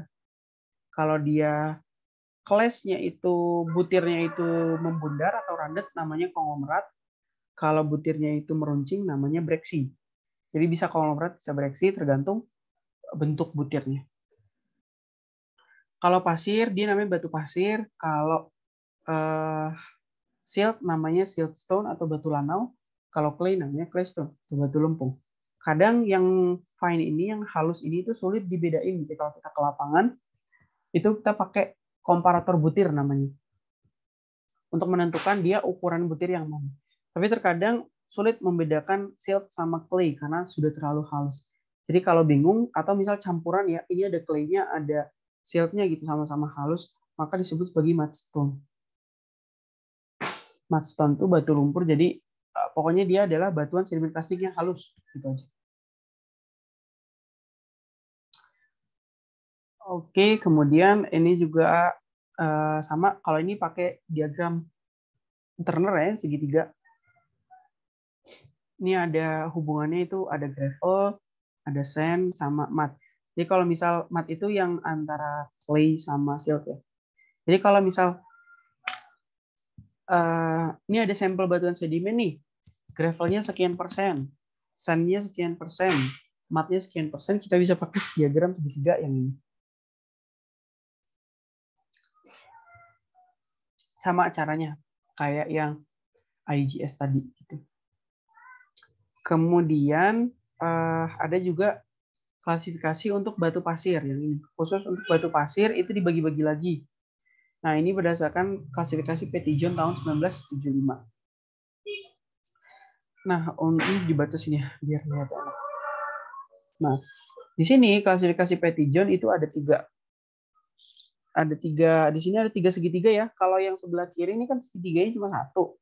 Kalau yang Petitjohn ini segitiganya ada tiga. Gitu. Jadi kita tentuin dulu kita mau pakai segitiga yang mana dengan cara melihat persen matriks. Lihat persen matriksnya, apakah 0 sampai 15% atau 15 sampai 75% atau lebih dari 75. Tahu ya matriks itu yang halus-halusnya. Jadi kalau matriksnya itu lebih dari 75, artinya dia udah mendominasi itu ya. Maka namanya otomatis akan matrok. Sedangkan kalau dia di antara 15 sampai 75 namanya weak. Kalau dia 0 sampai 15 namanya arenite. Itu nama batunya arenite. Nah, nanti kalau kita udah tahu nih, oh misal for example ada batu sedimen yang matriksnya itu 10%. Nah, kalau udah 10% kita tahu nih pakai arenite. Nah, kita berarti pakai segitiga yang pertama. Nah, untuk menentukan nama yang lebih tepatnya lagi, kita lihat lagi nih kandungan feldspar, kuarsa, sama litik.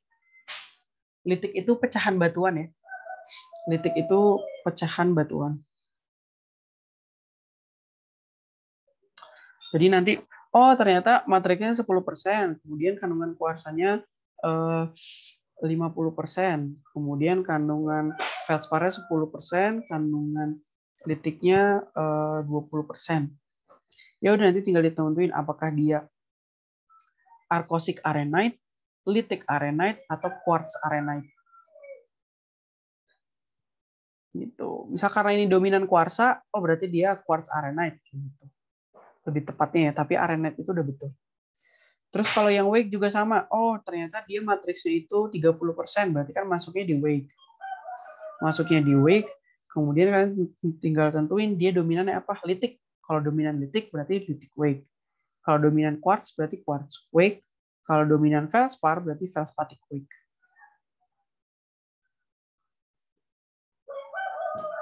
Kayak gitu. Nah, sekarang kita punya diagram nih. Diagramnya itu untuk membedakan penamaan batuan sedimen berdasarkan proses sedimentasinya. Yang pertama ini ada sedimentasi secara mekanik ya. Sedimentasi yang secara mekanik atau fisika gitu atau fisik. Which is dia akan menghasilkan batuan yang merupakan hasil hancuran dari batuan yang lain, hasil hancuran karena dia prosesnya secara mekanik. Akan menghasilkan batuan plastik.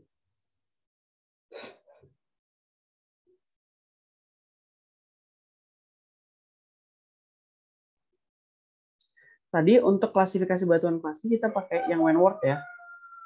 Yang Wentworth, kalau yang halus ada lanau sama lempung, yang kasar ada breksi, konglomerat, dan batu pasir. Kemudian yang sedimentasinya secara organik atau biologis. Ya, contohnya batu bara. Tahu ya batu bara ini kandungan karbon berasal dari tumbuhan.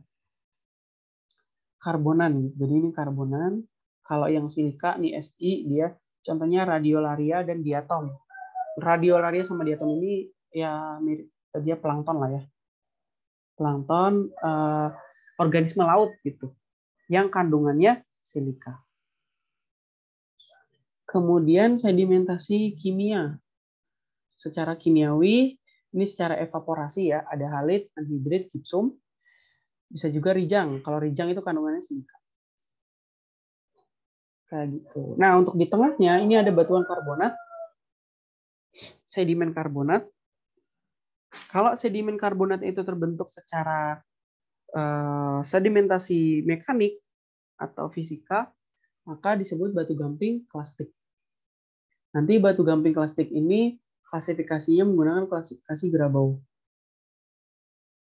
Kemudian ada juga yang secara organik tuh batu gamping terumbu. Nah ini yang non plastik ya. Nah ini nanti bisa menggunakan klasifikasi Embrick-Lovan. Gitu.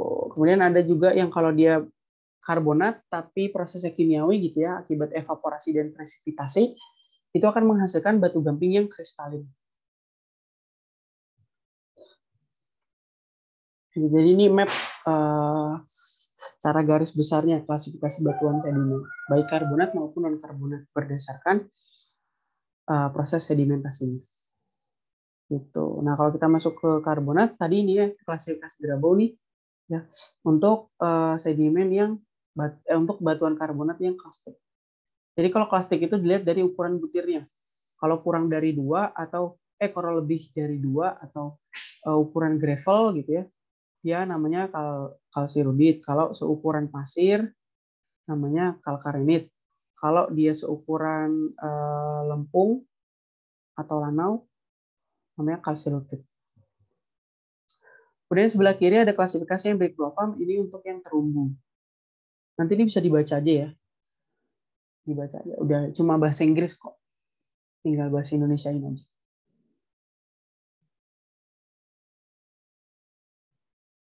Itu untuk batuan karbonat. Nah ini batu bara, udah tahu ya pembentukan batu bara. Jadi dari tumbuhan yang mati, terkubur, lama-lama menjadi batu bara. Ini ada tingkatan batu bara nih, dari yang paling lemah, bukan yang paling lemah, sorry. Dari yang derajatnya paling rendah gitu ya. Sampai yang derajatnya paling tinggi. Maksudnya derajat tuh tingkat kematangannya. Gitu. Jadi semakin dalam, semakin dipres, dia akan semakin matang. Antrasit itu adalah batuan yang paling tinggi tahtanya dalam perbatubaraan gitu. Antrasit. Ini batu sedimen evaporate ya. Kayak kemarin kita udah bahas dia jadi batu garam.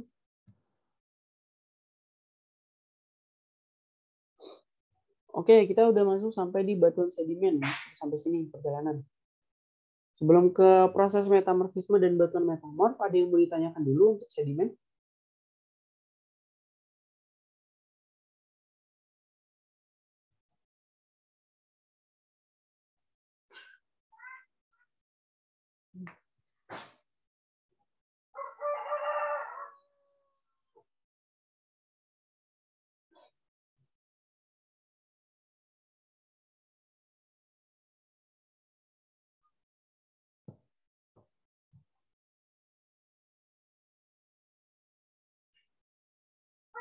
Silakan kalau ada yang mau ditanyakan.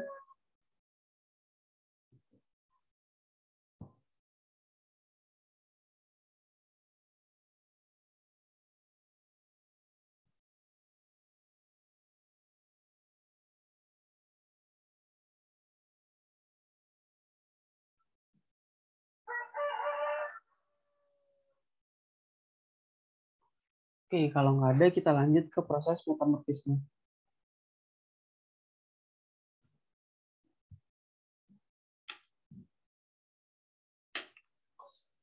Sebelum dia berubah menjadi batuan metamorf, proses perubahan itu disebut metamorfisme.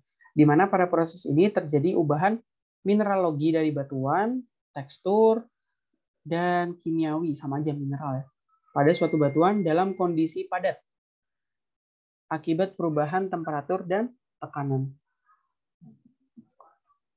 Jadi akibat penambahan temperatur dan tekanan. Jadi contohnya nih ya, kalau di daerah subduksi ini ya, daerah subduksi. Nah ini kan semakin ke dalam ini tekanannya semakin tinggi dan suhunya semakin tinggi. Sebelum dia melting, sebelum dia meleleh dalam kondisi yang masih padat, dia bisa mengalami perubahan mineralogi dan tekstur. Nah perubahan ini disebut sebagai metamorfisme. Tapi ingat syaratnya dia dalam kondisi padat dan dia harus perubahan kimiawinya itu harus secara isokimia. Isokimia itu berarti tidak ada penambahan unsur. Jadi cuma unsur-unsur yang kemarin, unsur-unsur yang udah ada diubah menjadi mineral baru gitu. Tapi komponen unsurnya itu sama, jadi nggak ada penambahan. Itu artinya isokimia. Batuan asal sebelum termetamorfosa disebut protolit. Jadi batuan nih yang sebelum termetamorfosis, yang termetamorfisme, metamorfosis nanti kepompong. Yang termetamorfisme namanya protolit. Jadi batuan pro itu sebelumnya, lit itu batuan. Jadi batuan sebelum terubah. Contohnya kayak batu gamping. Ya, batu gamping, kalau dia termetamorfisme dia akan jadi marmer. Jadi marmer ini protolitnya adalah batu gamping. Ya kayak gitulah. Batuan sebelum dia terubah. Produk akhir batuan metamorf sangat dipengaruhi oleh proses metamorfisme itu sendiri dan protolitnya. Jadi selain dari jenis protolit, proses metamorfisme juga mempengaruhi produk dari batuan metamorf. Nah, emang ada proses metamorfisme emang beda-beda ya. Nah, nanti ada berbagai macam proses metamorfisme yang mana setiap batuan metamorfisme itu, setiap proses metamorfisme itu akan menghasilkan produk akhir yang berbeda-beda.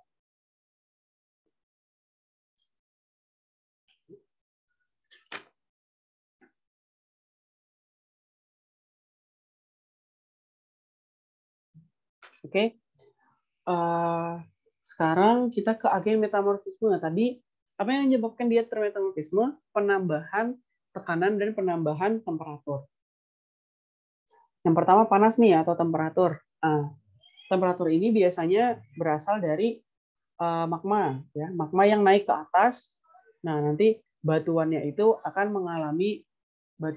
mengalami pemanasan. Nah, pemanasan akibat magma itu akan bisa menyebabkan metamorfisme. Atau bisa geothermal gradient. Geothermal gradient itu kedalaman ya, jadi semakin dalam maka dia akan semakin panas. Kalau nggak salah nilai gradient geothermal itu sekitar 30 derajat Celcius per kilometer. Artinya setiap nambah 1 km kedalaman itu suhunya bertambah 30 derajat Celcius. Untuk pressure juga sama, semakin dalam pressure-nya akan semakin tinggi. Kemudian selain heat sama pressure ada juga fluida. Fluida itu membantu mentransportasikan elemen dari satu kristal ke kristal yang baru. Jadi si fluida ini atau air ya, itu berperan dalam melakukan reaksi kimia. Sehingga batuan metamorfisme itu mengalami perubahan mineralogi.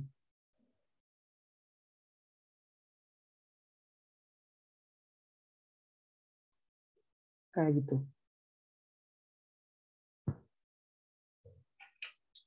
Oke, ini gambarannya yang sebelah kiri. Ini misalnya ada titik di sini ya, 100 derajat Celcius, kemudian ada magma rising, naik intrusi, kemudian dia jadi 600 derajat Celcius. Nah, itu bisa termetamorfisme. Kalau pressure nih yang tadinya di atas ini, kemudian dia masuk ke bawah gitu ya. Ini posisi di atas itu tekanannya 5 bar, dan dia masuk ke bawah jadi 8.000 bar. Ini bisa termetamorfisme. Kemudian dari komposisi juga, ini air ya, air itu biasa lewat di retakan-retakan kita struktur geologi.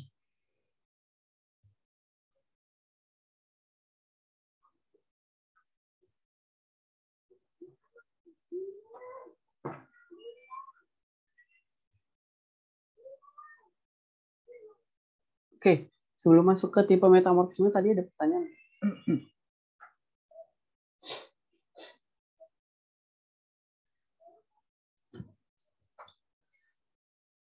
Oke, yang pertama perbedaan konglomerat sama breksi. Bedanya itu di bentuk butirnya ya. Kalau konglomerat itu bentuk butirnya rounded, kalau breksi bentuk butirnya meruncing.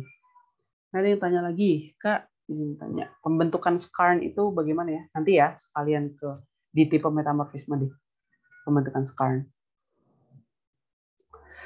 Oh, saya udah tahu skarn. Oke, ini tipe-tipe metamorfisme. Yang pertama ada metamorfisme regional. Oh iya, masing-masing tipe ini akan menghasilkan produk yang berbeda-beda.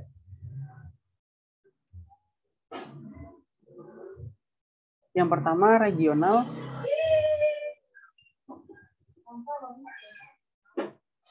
Metamorfisme regional disebut juga metamorfisme yang dinamotermal, artinya temperaturnya tinggi, pressure-nya juga tinggi. Kalau dinamo ini berhubungan sama pressure-nya, thermal berhubungan sama T. Jadi temperatur tinggi, pressure-nya juga tinggi. Dia akan menghasilkan struktur yang khas pada batuan metamorfismenya, pada produknya. Yaitu namanya struktur foliasi.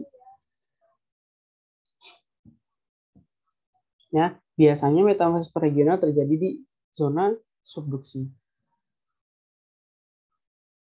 Tuh ya, jadi kan zona subduksi ini semakin ke dalam, temperaturnya semakin tinggi, pressure-nya juga semakin tinggi. Nah, dia akan termetamorfisme secara regional. Produk khasnya itu akan menghasilkan batuan yang berfoliasi. Kemudian metamorfisme kontak. Nah, kalau kontak ini dia atau thermal, itu yang dominan hanya temperaturnya tinggi. Pressure-nya enggak. Cirinya apa? Cirinya dia menghasilkan produk batuan yang non-foliasi. Gitu ya. Jadi ada magma naik, kemudian pinggir-pinggirannya nih dia akan terpanaskan sehingga berubah menjadi metamorfisme. Nah, proses ini namanya metamorfisme kontak.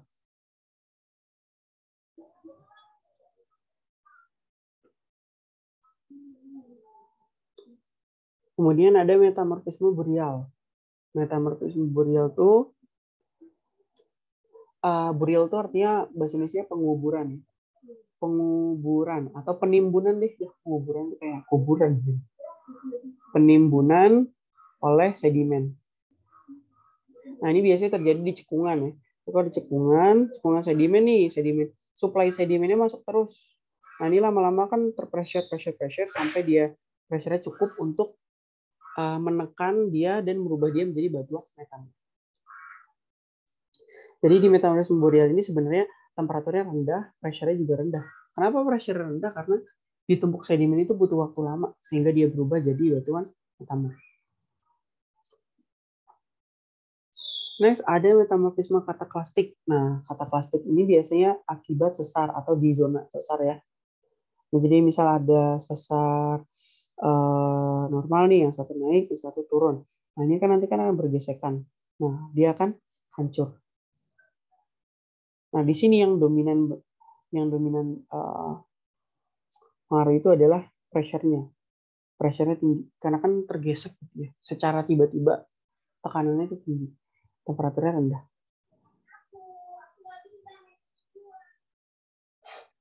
Oke, produk yang khas dari jadi metamorfisme kataklastik ini terbentuk di zona sesar. Produknya nanti yang khas itu adalah breksi sesar. Ini ya. Ini jadi hancuran-hancuran ini akan menghasilkan breksi sesar. dan milonitisasi atau milonit. Batuan milonit akibat metamorfisme kataklastik. Ya Allah, kirain udah tua banget.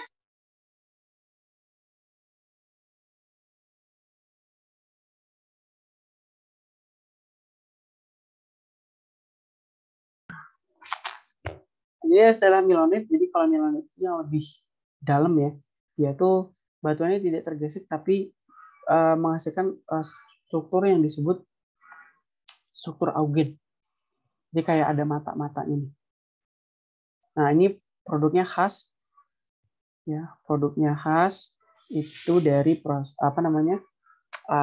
metamorfisme kataklastik. Ini seperti ada foliasi ya. Seperti ada foliasi.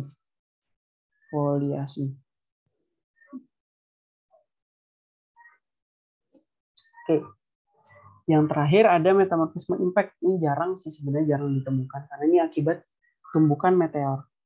Gitu ya. Jadi karena di sini misalnya ada sedimen nih, terus ditimpakan meteor itu kan dia panas dan tekanan tinggi sehingga nanti dinding kawahnya ini bisa berubah jadi batuan metamorf dalam waktu singkat.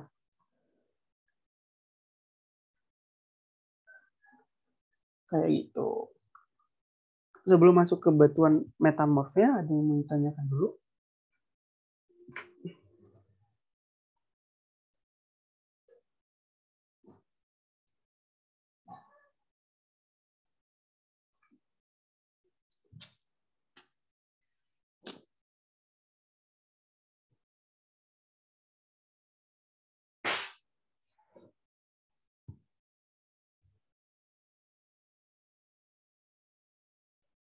Nggak ada, kalau nggak ada kita lanjut.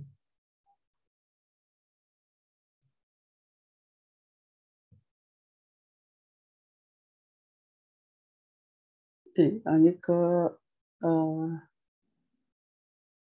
batuan metamorfnya. Nah, secara struktur gitu ya, tadi ada yang foliasi sama non foliasi. Foliasi itu artinya penjajaran mineral.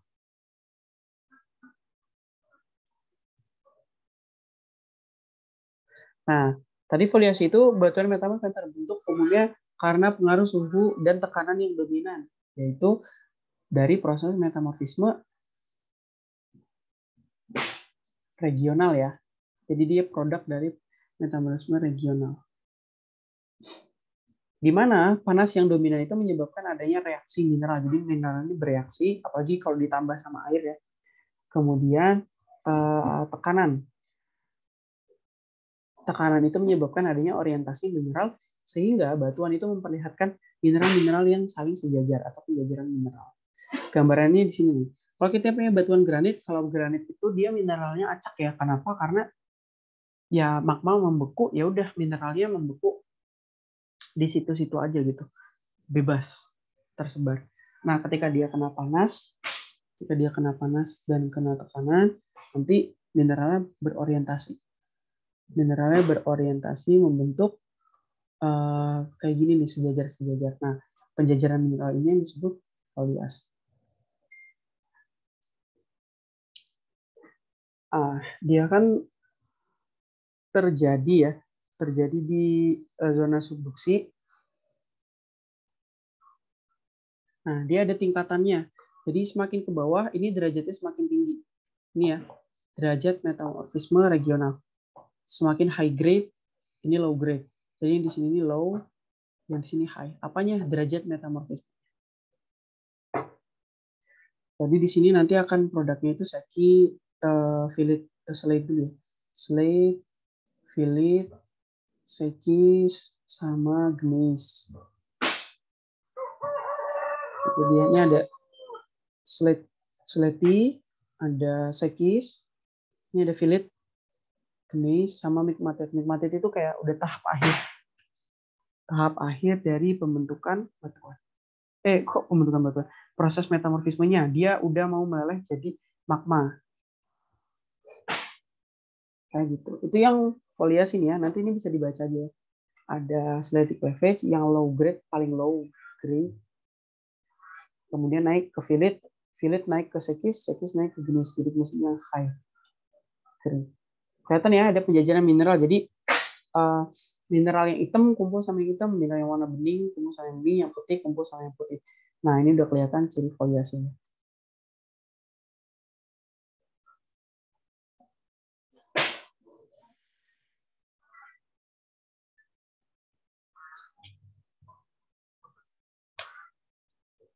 Oke, kemudian ini yang kontak, metamorfisme yang kontak, atau tadi kalau metamorfisme kontak produknya itu non foliasi.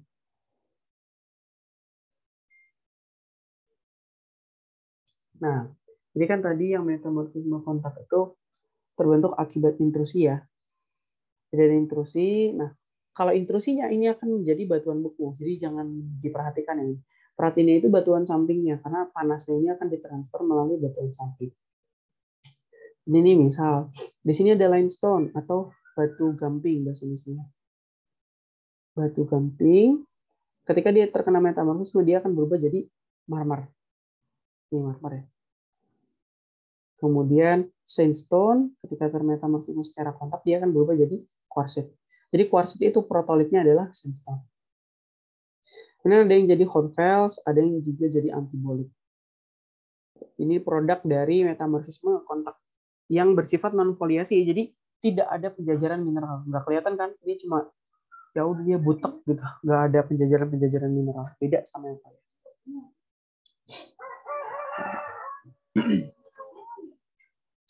Nah, tadi ada yang nanya pembentukan skarn. Ini skarn ya, kalau kamu lihat di sini ini ada skarn, tulisan skarn. Nah, skarn itu terbentuk di samping intrusi, tepat di samping intrusi. Jadi pengaruh suhunya tuh paling tinggi. Jadi kalau misal batu gamping itu berubah jadi marmer karena suhu, nah sebelum dia jadi marmer nih ya, bukan sebelum jadi marmer, dia di bagian yang paling panas dia akan terbentuk skarn. Jadi dengan katanya skarn ini terbentuk bersamaan dengan metamorfisme kontak atau naiknya intrusi, naiknya magma atau secara intrusi. Kayak gitu. Nanti bisa dibaca tuh skarn itu bentuknya kayak gimana. Bisa dicari boleh bentuknya skarn itu kayak gimana sih.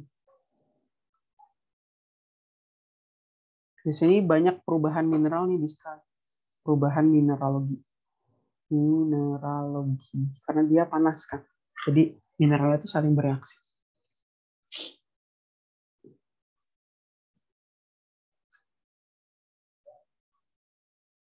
Oke. Nah, terakhir ini ada derajat metamorfisme, bukan derajat atau fasies lah.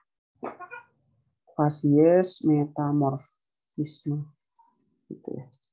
Nah, jadi contohnya kayak zeolit nih. Oh ya, ini ada dua sumbu ya, sumbu X sama sumbu Y. Kalau sumbu X-nya itu dia suhu.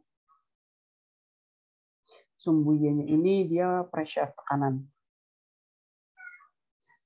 Nah, kalau si zeolit berarti dia suhunya rendah, pressure-nya juga rendah.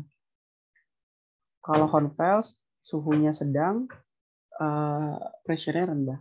Sanidin T-nya tinggi, P-nya rendah. Kalau eklogit temperaturnya tinggi, pressure-nya juga tinggi. Gitu. Jadi kayak ketika suatu kondisi metamorfisme temperatur rendah, temperaturnya gimana, pressure-nya gimana, dia masuknya ke fasies mana sih? Kalian bisa tentuin dari sini.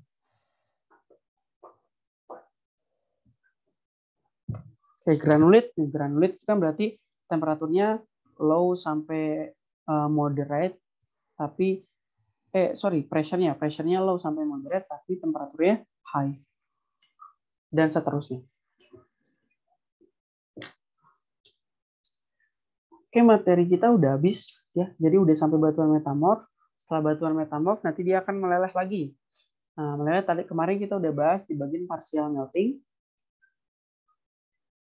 Nanti dia akan berubah lagi jadi magma, kristalisasi batuan beku dan muter lagi. Jadi season 2 gitu. Kita udah selesai nih season pertamanya.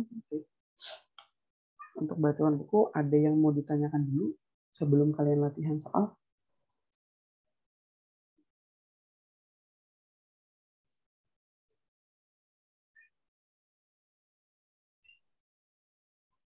mau tanya nih, Pak. Iya, silahkan. Ini kan terbentuknya metamorfisme ini kan dipengaruhi oleh temperatur. Nah, setiap bebatuan ini kan tidak temperaturnya itu tidak sama. Nah, berapa temperatur tertinggi atau terendah untuk terbentuknya metamorfisme ini dan mengapa ada perbedaan temperatur? Itu aja, Pak. Oke. Kalau kita lihat dari derajatnya nih ya, temperatur paling tinggi itu mungkin di 1000 derajat Celcius. Kalau yang paling rendah di 100 derajat Celcius. Itu dia udah bisa termetamorfisme. Kenapa paling tingginya 1000 gitu ya? Kalau 1200 nanti hampir semua mineralnya meleleh. Jadi kan metamorfisme ini terjadi ketika batuannya masih dalam kondisi padat. Jadi nggak lebih dari 1200 kayak gitu. Nah, kenapa ada perbedaan gitu ya? Kenapa ada perbedaan ya tergantung kondisi di lapangan gitu. Bukan di lapangan, sorry. Kondisi di dalam buminya temperaturnya kayak gimana. Sebenarnya yang dipermasalahin bukan kenapa bisa beda gitu, tapi apa yang dihasilkan gitu. Apa yang dibedakan produknya ketika dia beda temperatur. Nah, kayak tadi kalau temperatur itu dia akan mempengaruhi reaksi mineralnya. Jadi semakin tinggi temperatur, mineral yang terubah itu akan semakin banyak. Mineralnya bakal berubah. Contohnya apa? Contohnya olivin. Olivin ketika dia termetamorfisme dia akan berubah menjadi mineral serpentin. Gitu. Jadi misal batuan beku yang kaya akan olivin itu namanya dunit. Batuannya dunit. Nah, berubah olivinnya jadi serpentin, nah nanti batuannya berubah jadi serpentinit. Gitu. Jadi ada perubahan mineral. Jadi kalau dari temperatur itu akan mempengaruhi perubahan mineral. Kalau pressure dia mungkin lebih ke tekstur ya, tekstur batuannya yang berubah. Mungkin itu sih kalau dari pengaruh temperatur terhadap derajat metamorfisme. Iya, makasih. Oke, ada lagi yang mau bertanya? Silakan. Batuan metamorf anhidros sama hidros itu gimana ya? Kalau hidros itu berarti dia hidros. Kalau hidros berarti dia banyak interaksi sama air. Bukan banyak interaksi sama air sih, banyak mengandung air. Bukan banyak mengandung air. Air tuh banyak terlibat di dalam proses metamorfisme. Gimana cara masuknya air? Bisa dari zona subduksi kan? Kalau zona subduksi itu kayak gini. Nah, ini zona subduksi ini kan di laut, ini kan laut ya. Nah, itu nanti air laut itu ikut masuk ke dalam. Air lautnya ikut masuk ke dalam zona metamorfisme sehingga nanti airnya itu kayak tadi fungsi air apa? Fungsi fluida, membantu mempercepat dan mentransportasikan unsur-unsur gitu kan. Jadi nanti kalau metamorfisme yang hidros itu akan banyak juga perubahan mineralnya. Gitu. Mungkin ada produk yang khas ya. Jadi metamorfisme yang hidros itu produk khasnya nama batuannya apa? Metamorfisme yang anhidros produk khasnya batuannya apa? Tapi kalau nggak hafal, jadi mungkin bisa dicari sendiri. Metamorfisme yang hidros apa, yang anhidros itu apa? Tapi secara konsep yang hidros itu dia banyak kandungan dia banyak melibatkan air di proses metamorfisme.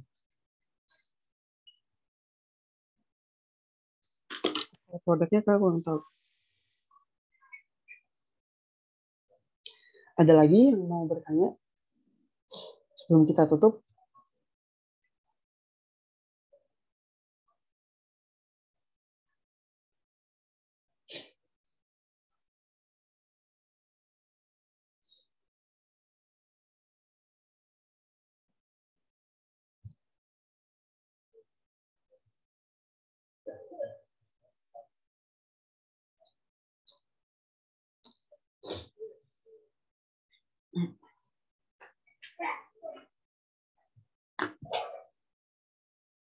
Ada. Kalau tidak ada, sudah kita tutup aja. Kalian akan latihan dengan kode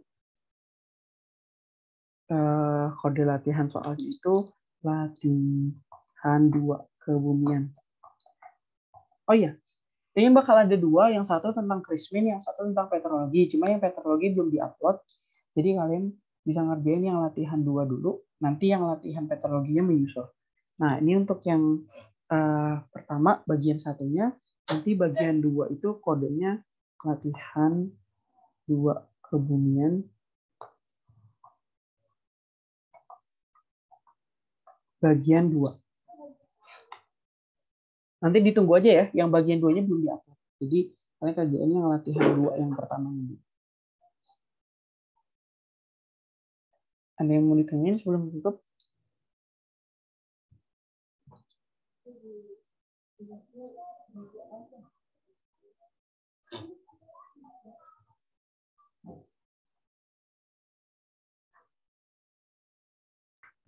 Mau tanya satu aja, boleh?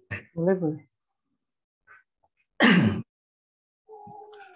Ini kan belum dijelaskan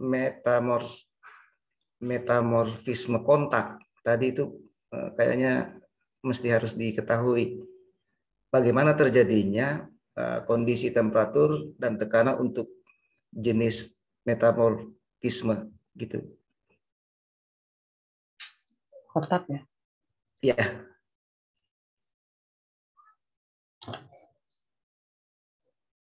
Oke, tadi udah dibahas. Untuk yang kontak itu terbentuk melalui intrusi magma.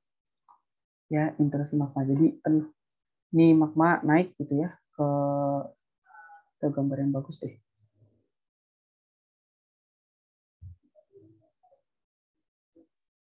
Ya, tadi kalau kontak itu yang dominan adalah perubahan temperatur. Jadi tidak ada perubahan pressure atau sedikit. Di sini perubahan pressure-nya sedikit, jadi adanya penambahan temperatur. Dari mana temperaturnya nambah itu dari intrusi magma. Jadi magmanya naik ke atas, kemudian mendingin, tapi kalau magmanya dia bakal jadi batuan beku ya. Jadi jangan dilihat magmanya yang dilihat itu batuan samping yang kena panas. Nah nanti batuan samping ini akan mengalami ini zona ya, zona metamorfisme kontak. Nanti dia akan menghasilkan produk batuan yang mempunyai struktur non-foliasi. Nanti bisa dibaca untuk yang non-foliasi itu ada di bawah penjelasannya. Jadi akibat intrusi magma, udah itu aja. Pengaruh temperaturnya yang tinggi.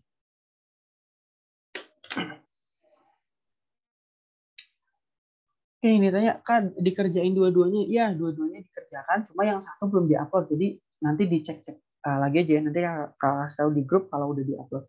Karena yang ke-upload itu baru yang pertama. Oke, itu aja. Udah jam 10:05 juga. Udah lewat. Kita akan lanjut lagi nanti jam 1. Jadi silahkan mengerjakan latihan. Ini akan di stop recordingnya.